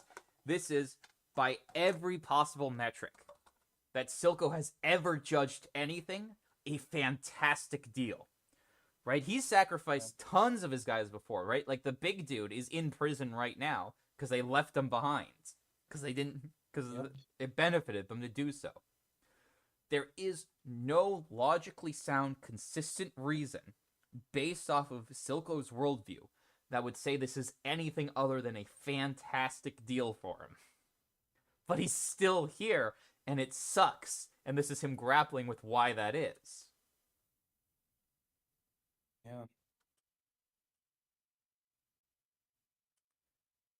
And this is, of course, the point where he realizes it all makes sense, right? Because he can't, up until this point, he can't understand why Vander is acting the way he does. Right? This is part of why they have the shimmer thing with him, because he wants to turn him back into this monster that's willing to fight. And he just sees that Vander is this guy who's betrayed everything they've cared about. As Savika does, right? That's why they ally so well. And he's like, what did we do? We had this dream. We were sacrificing for the dream, and then you fucked up. And you're doing this shit. Now what the fuck happened? And Silco knows what happens now, because the same things happen to him. Vander couldn't continue the path he was down because he cared more about Powder and Vi and Milo and Clagger. And now he's in the exact same position as Vander was in when Vander decided to end his sort of rebellion. He's literally sitting in the exact same place. And this is why he's talking to Vander, the only other person who's ever had to make a decision like this.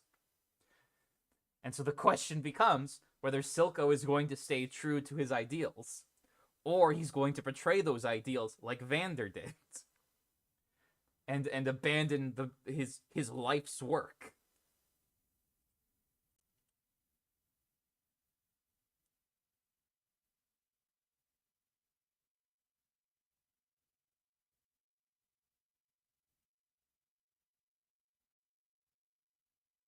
And actually, hold on.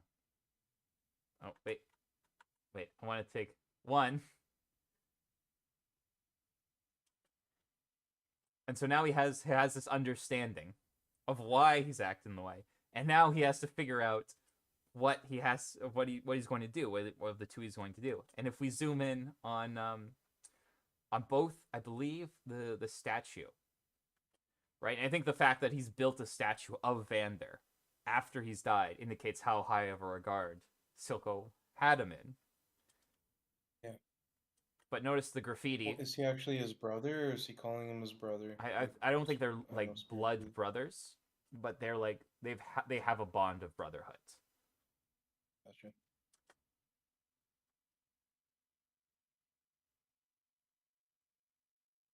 Oh, I thought there might have been. Never mind. Oh.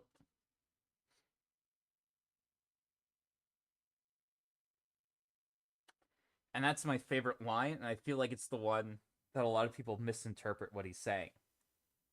Because what Silco is saying there is there nothing so undoing as a daughter.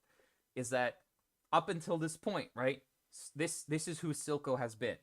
Silco is the fanatical zealot who will do anything to achieve Zon. This is all he is. This is all he does. Get Zon whatever the means necessary. This is his entire ideology. It's his entire worldview. The only thing he can do that is consistent with his ideology up till this point is hand over Jinx, because that is the best way and the fastest way for him to get his end goals. And he Real has quick, how do people misinterpret it? Do I've you think? seen a lot where people hear this and they say, okay, they're going to turn in Jinx. Like, I've seen quite a few. Uh, uh, Mm.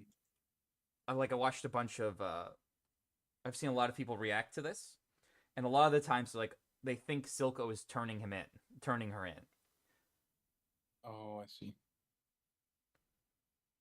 and so I think a lot of people hear that and they think it's undoing because the daughter's now getting in his way, and he's going to have to go after her, and I think that might be what they're thinking, No, no, no, no, no. right? It's because it's because he's realizing that he's not gonna do it. Right. Everything he's he's in the only consistent position based off of the ideology and the moral framework Silco has constructed is to hand over Jinx. This is literally the reason he kills Vander, because Vander won't do it. And he's still going to make the same decision because he's weighed those two things and determined his entire moral framework, his entire ideology, everything is less valuable to him than Jinx is. Yeah. Which is, Yeah, everything in this scene should be communicating to the viewer, and it is communicating to the viewer that he's not gonna turn her in.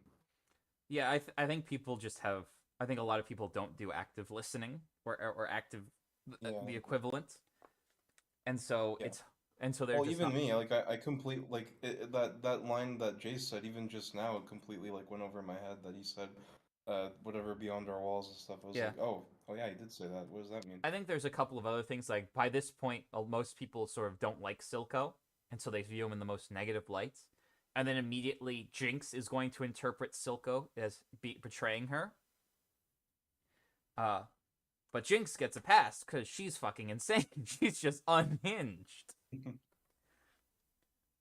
But yeah, I love this scene so much because it's Silco, and just everything he is has been just reduced to nothing, and all that's really left of Silco is his love for Jinx. And when he's Oh, forced to choose what he really actually cares about, it's Jinx. And there's something I think really beautiful in that. And plus, now the worst part is everything he's done has been rendered meaningless. Right? He's literally been undone by Jinx. Right? Because if this is the end destination, there was never any there like why does he need to kill Vander? He killed Vander so he could get Zaun. If he hadn't done that and just hung out at the bar, he could have been Uncle Silco to fucking Jinx, and he would be in a much better position. Like, everything he's done up until this point is now meaningless. It is pointless, it is meaningless, it has been rendered undone. Because ultimately, when he is standing at the threshold of getting everything and anything he's ever wanted, it's not worth it to him. Jinx is just more valuable. And so now he pours out a drink for his homie, and he's got to figure out what the fuck he's going to do next, because this is the big problem. There is no great path forwards. Right? He has to betray Zaun and betray his people for Jinx, and that will inevitably Jace made it clear that he will do the war if he doesn't get Jinx, and he's not going to hand over Jinx. So shit's about to go down real hard. And he's going to sacrifice literally everything for Jinx. So you know what? Silco might not be the best dad. But he's doing a lot more than some of the dads I've heard about. So I'm going to put him in good dads. fair enough. But it's so great because it parallels Vander's journey along the same lines, and it's only Silco could never sympathize with Vander's position. It's only now that he's in the same position that he can empathize with Vander's position and has essentially become. He hasn't become Vander. Vander's still a lot different, but he's now taking the same path Vander took. And yeah, I love this scene so much.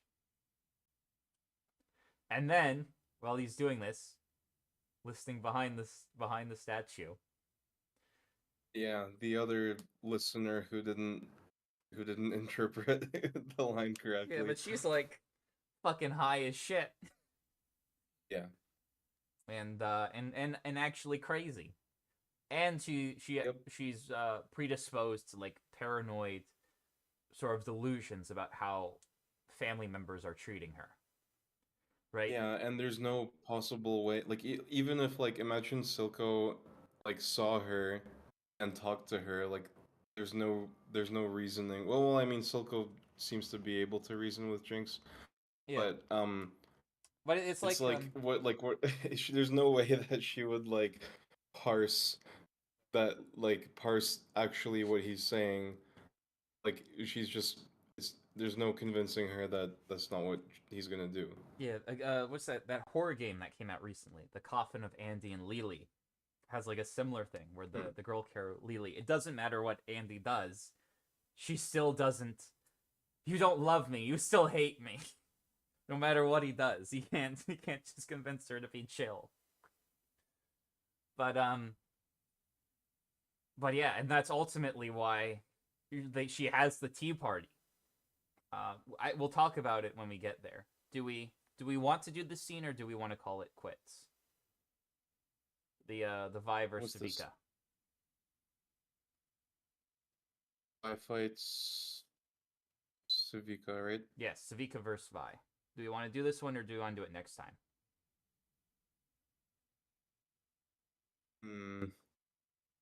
I think what's gonna ultimately happen is we're not gonna have a whole lot to talk about until we get to the vision.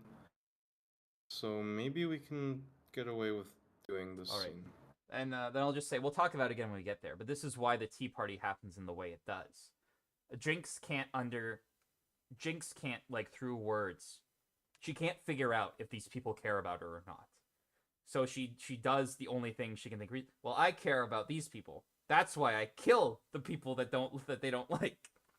I care about Silco so much. I bombed the shit out of this place, stole this hex to kill tons of people. So if Vi cares about me, she'll kill that guy. And if she doesn't, and there's also a parallel. Like Silco is the attachment Jinx has, and Caitlyn is the attachment Vi has. And she's like, I'll kill my one if you kill your one. Because then there's a demonstration in action. But we'll talk about more when we get to that scene. But it relates to that in that she can't understand through words alone. She has to see some sort of demonstration. She has to have some sort of proof, essentially.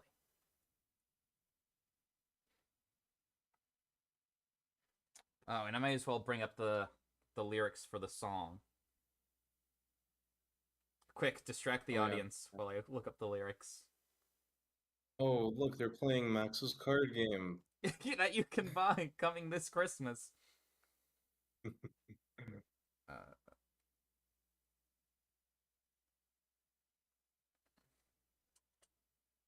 And I like that he keeps showing up.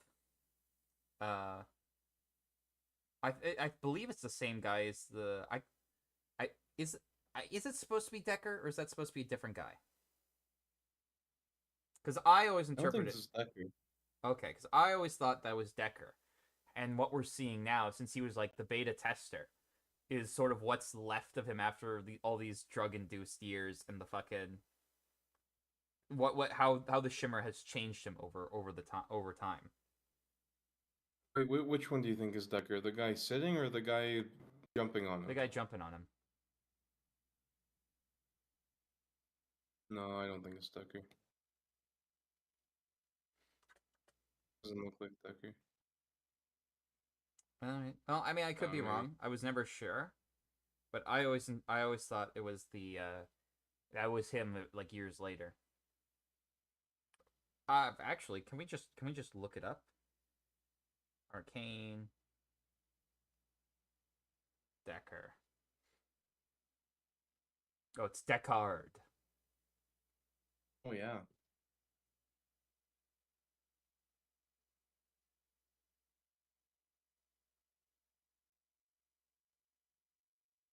Mm.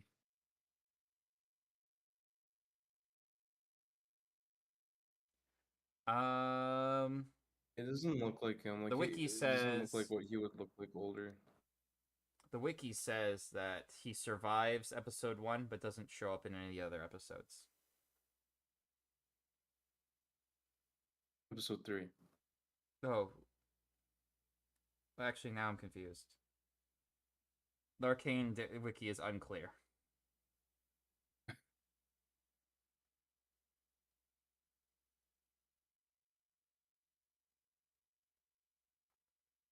I don't know. I don't know. What's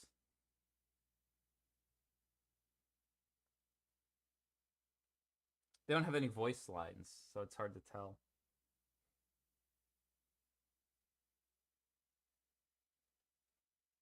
Yeah, it's just kind of like a reminder of the animalistic sort of state that people are in at this point with them in power. You,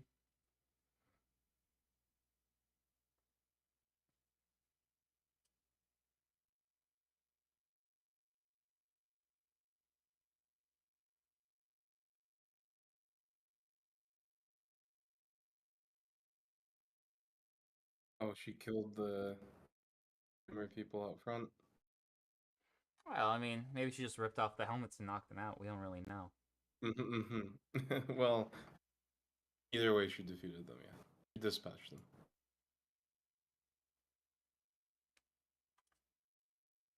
It's a good entrance for Vi. Right, and Nice Western tune ringing. this is part of why I think it's Deckard, because Deckard had the knife thing, and then this guy is doing the knife thing too. See what I'm saying? He doesn't look like that good though. He looks completely different. The hair color is different, but aside from that, look. Let me find a picture. Let me find a picture of Deckard. I think it could definitely be Deckard, but just the hair changed and a bit older, right? Maybe I'm crazy. I think Deckard is one of those, like, one of the guys in the suits.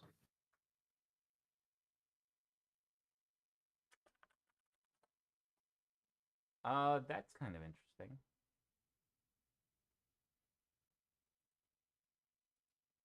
What? Where's a good picture? I don't think they look that different. The difference is that Deckard's blonde and this person is like a ginger. Yeah. Well, they're. I think he's got like a different face structure to him, doesn't he? I don't know. All right, I found on the Arcane subreddit. No spoilers. Who is this guy? Does anyone know his name? No official name to my knowledge, but for whatever reason, in my personal headcanon, I call him Julian. All right. He doesn't have a confirmed name, actually.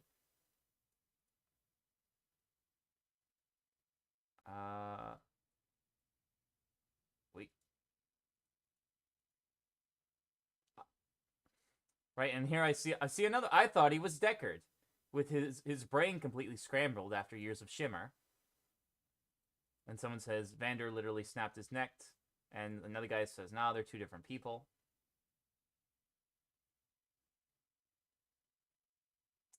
It could be early stage of Mundo. So no one knows who this guy is. So until we get confirmation, I'm headcanoning him as Deckard, and there's nothing you can do to stop me.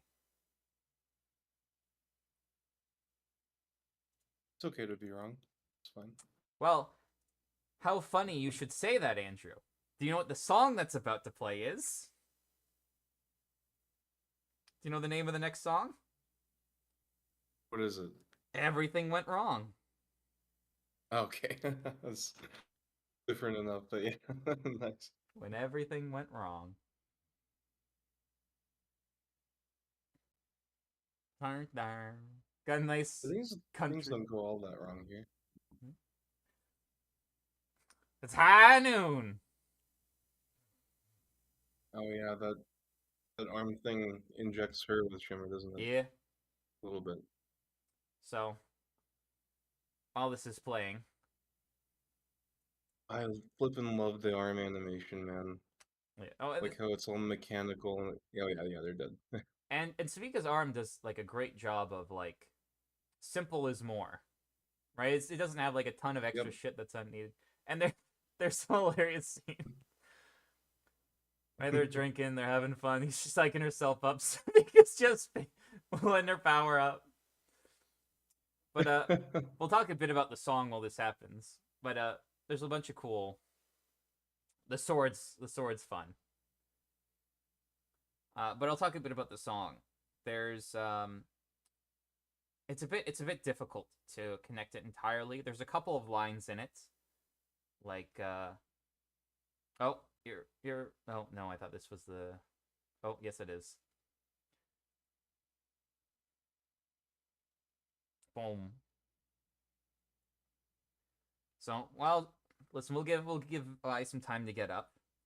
But there's like Yeah. a couple of lines that are like I lay down to die on the concrete floor, which seems like it's a reference to when she was in the prison and whatnot. Oh. Um, but most of it just seems to be sort of a vibes that about everything going wrong. Which, to be fair, everything has sort of gone wrong for Vi.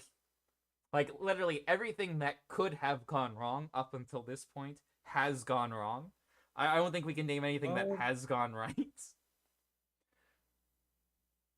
no, she successfully took down one of the shimmer plants. That she didn't. She wasn't all that like. Well, she interpreted like the kid dying as like, look, it sucks, but it's Sure, like but it a is. lot more of this is gonna happen. It was a success for her.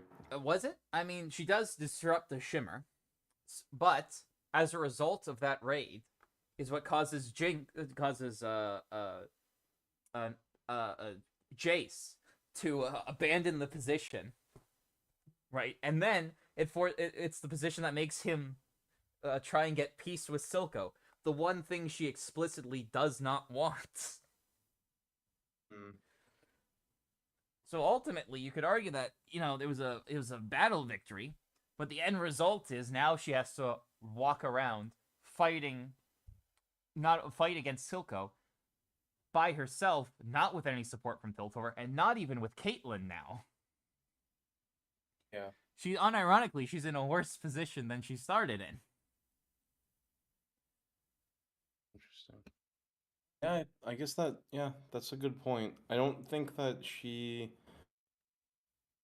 necessarily. Hmm. I was gonna say I don't know if she necessarily sees it that way though, because Vi is pretty well. Well, Vi I'm not sure I agree. Like Vi's plan here, like if Vi is more was concerned with the mission than with the people. right, like if Vi was had a, the problem is Vi attacking this place is I think the thing that betrays that she has no plan. Like if Vi thought she had like a Yeah. good shot at taking down Silco, she's already taken down half the Shimmer. Her plan was to take down all the Shimmer, just take down the rest of the Shimmer. The fact that she's here at the bar indicates that, and not attacking the Shimmer plants means she thinks that she can't do it. So like it seems like she has no options, and so she says, "Fuck it, I'm gonna kick the shit out of the people I don't like." And so she shows up at Silco's now's base of operation, and her plan is just to throw hands until something works, which is literally her plan every time. It's a terrible plan; it never works. But she doesn't have any other recourse here, right? Like unironically, this is a dumb plan. It's show up at the gang leader's base of operations and start throwing hands and hope you win. The only reason it's as successful as it is because Savika has a personal grudge and she kicks everyone out. Savika didn't have to do that. Savika could have said, "Okay, everyone, start laying into her," and she'd be Yep. fighting like 20 guys. And this time, she doesn't have the Yep. benefit of a bridge keeping them in single file line. So True. this was a real dumb fucking plan, and it shows no sort of forethoughts as to like the end goal or anything. I think it was just like I don't got any options here. But I know who I hate, and I'm going to start swinging. And that was the extent of that plan. And this is why she has now ended up lying on the concrete floor with her shit kicked in, losing some teeth, because she didn't. It's the fucking invincible beam. Think, Vi, think.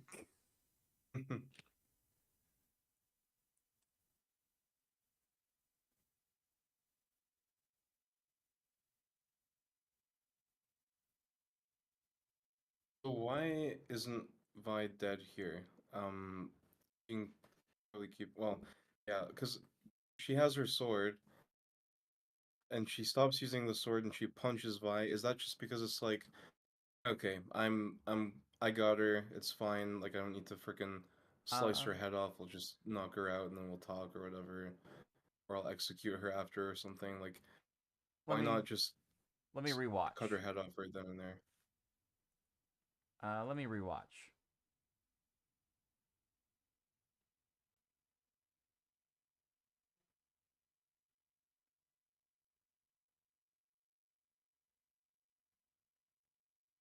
Yeah. See, the punch not cut.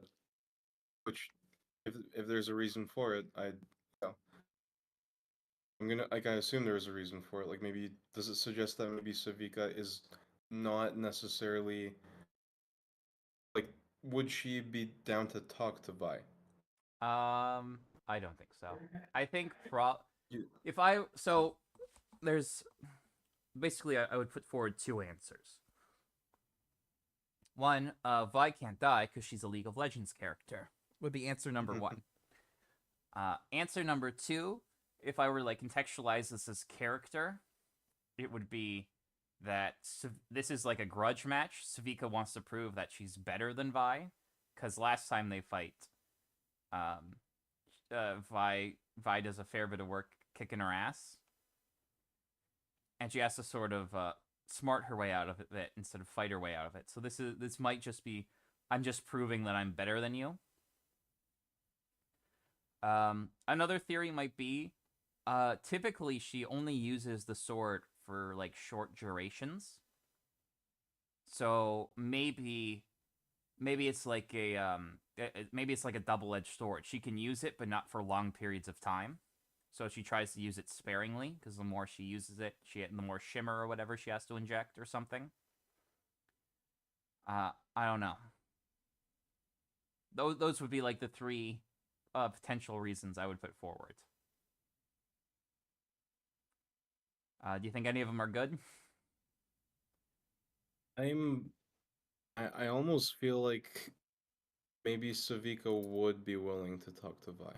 And but only insofar as uh not like all right, let me hear what you have to say, but rather you listen to what I have to say. Maybe. Savika doesn't seem like a very talkative type, though. Sure, but I mean,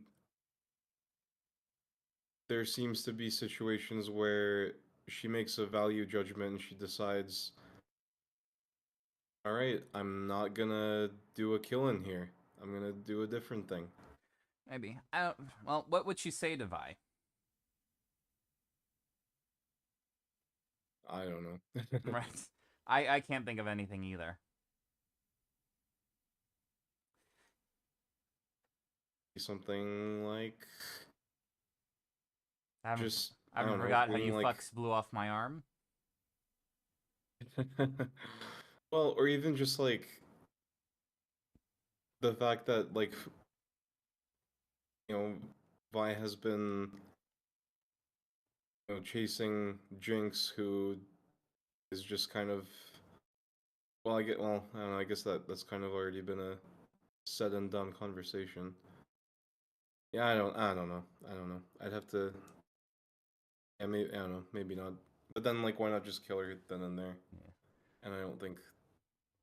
I don't think it's the fact of the shimmer. She needs to be cautious with it. I don't think that factors in because she's already got it out. She can just swing once more to use it.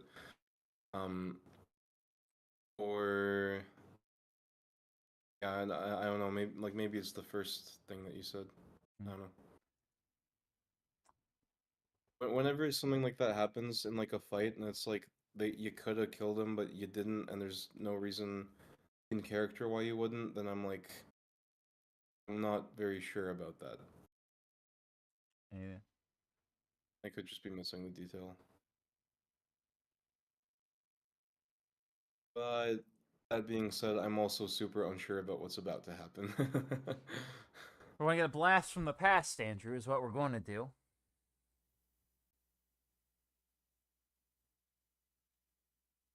I want to know what you think about this first. In what? Do I think it's actually Vander? Do I think it's a delusion? She's probably imagining Vander in light of all the fucking blood loss and the No, I knocking mean like, around of the like head. we can keep. Yeah. Right, but I think it is what something Vander would say.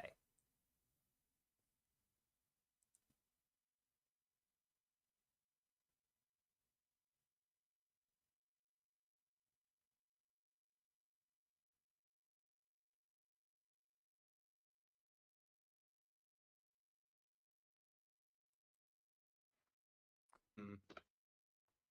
Well, Savika just putting her shimmer in might actually um support your theory there. Yeah, might be. I think one importance is Vander is sort of Vi's guiding internal voice, which is what sets her apart from someone like from Jinx, whose sort of big internal voice is like this demon Milo. Yeah. And so she always has Vander to sort of pull up and support her. Whereas for Jinx, the person pulling her up and supporting her was Vi, and then she disappeared after punching her in the face. So, So do you think that Vi has always had Vander kind of in the back of her mind, thinking what would Vander do, what would Vander say, and stuff like that? yeah, probably. Yeah. I think everyone has Yeah, that someone makes like sense. that in their lives that they think about.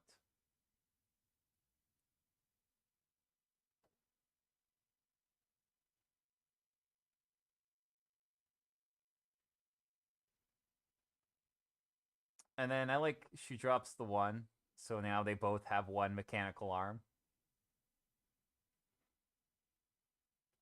And we Okay, get yeah, I think you're right about the shimmer and like charging the sword. and the animation here is pretty cool. Yeah, I like the lighting flickering, like slowly flickering. And so in game, this And they're is one of going her all abilities. out. Oh, the shield? Yeah. And Okay. one of the interesting analysis is that because Vi never uses it up until this point, why not? And the argument is Vi doesn't. It activates when Vi blocks because it's designed for if there's a cave in and the rocks are coming down, you block with your arms and the shield goes up. And because she never Mm, guards, it's never activated before. gotcha. So she's literally just never needed to use it before. I, it would be that she never knew it was a feature because she's never tried to guard Yeah, before. And then the yeah. one time she tries to, after Vander, who's kept telling her that you need to work on your guard, she finally Yeah. does it. And that's when it activates. It's like, oh, this is an ability it has. I never realized. The Yeah, problem also they're is, going all out with their effects. yes, the problem with the theory is that the fight animations of her previously don't really endorse it that well. Um, but I'm willing to chalk that down to the animators and writers being different people. Well, that's I don't know, that's not a good defense. I'm not Like if saying it's it's a good, mistake, it's a mistake. right? But I'm explaining why I think it might have been the. I'm saying why I think the writing, why it may be like, and the animators, it wasn't communicated to them that well, or they weren't thinking about it that much, or there was just impracticalities with having her never guard. that made it the way it was. Well, I mean, I like it could just very well be a simple thing of like we want her to use the shield later, Yeah, might be. which isn't good because if you have the shield, there's a lot of times that you well, I mean, maybe she just hadn't had the challenge earlier, but then you would have used it when you were about to get your head sliced off by by Savika. Well, but well, I don't know. Oh. Yeah, the like abilities and timing when to use them is really tough. Yeah. I don't know why.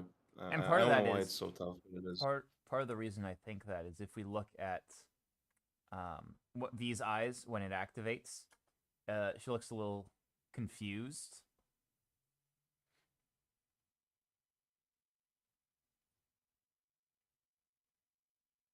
Yeah, like she just blocked there and it didn't come up.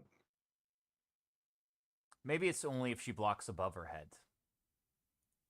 Right? That eye movement looks like she was not expecting Yeah, that. yeah, for sure. That you're for sure. So maybe it's just the particular Um, position, like if it's like a straight up block, because it's not designed for hand to hand combat. It's only if it's like a real high block, so it's on the yeah, axis. you could shake it up to things like it. It knows how to like the hex tech has some built-in sensors of like there's gonna be some incredible force here. We're gonna contradicts it. Like if you later on get have Vi getting uh injured by an attack that she could have blocked with the shield that she just doesn't, that's when it's gonna become a problem. Yeah. Dunk. Nice. That's just cool. Bunk. That's just cathartic. Is KO. Oh. Savika dead? Is she dead? Like does that No, just she kill her lives. straight up? No, she survives. Okay. She's going to take over after the end of this episode with what happens to Silco. Hmm. Yeah.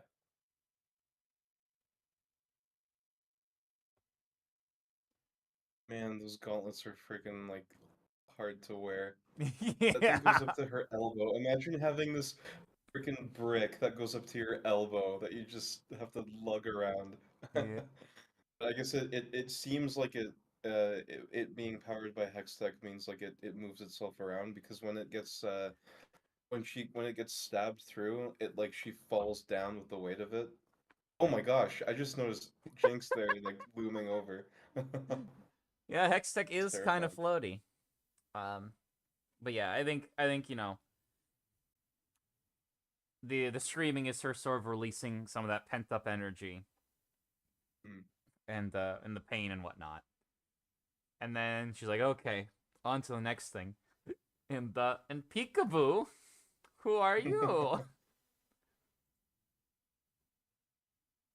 Supportive sister. All right. I think this next part will be good to watch Yeah. for at least one episode.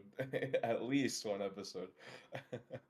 When I get back from Ontario.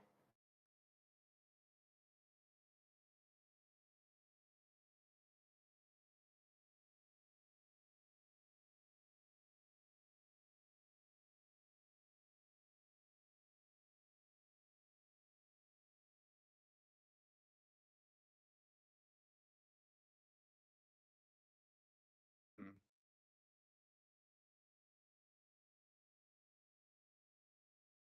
I lost audio. Can I hear you?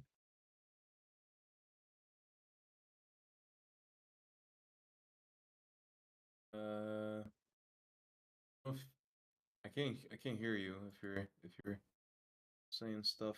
Oh. Yikes.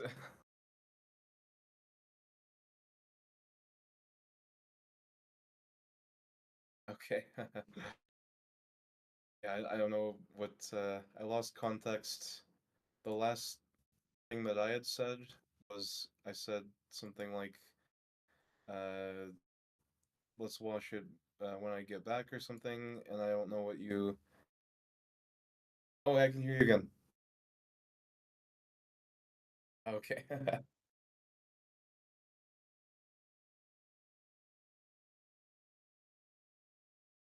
Yes. Yeah.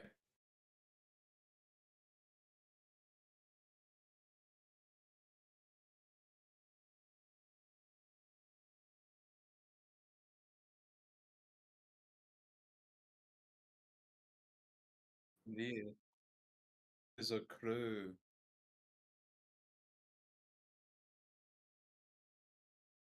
Is that a thing? He has crows?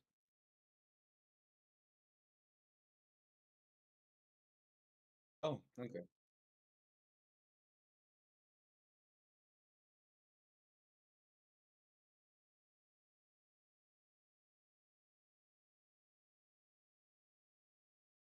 Okay.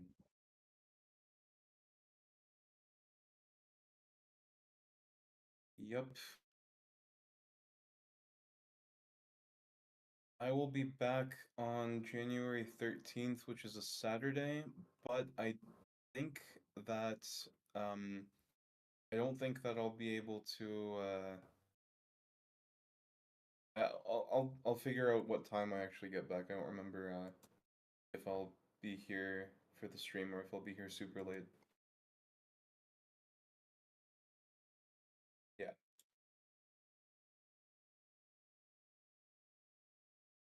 Yeah. Yeah, very exciting.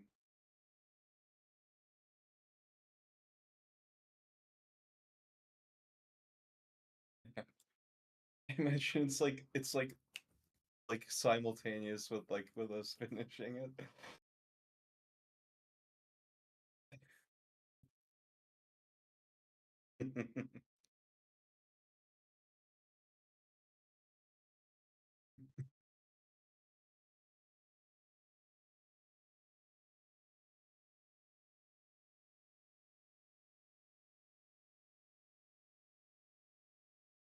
Yes.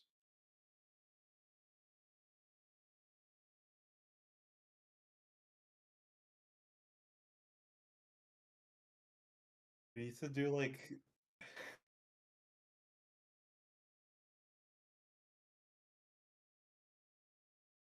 oh yeah.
Oh, that covers it. Thanks.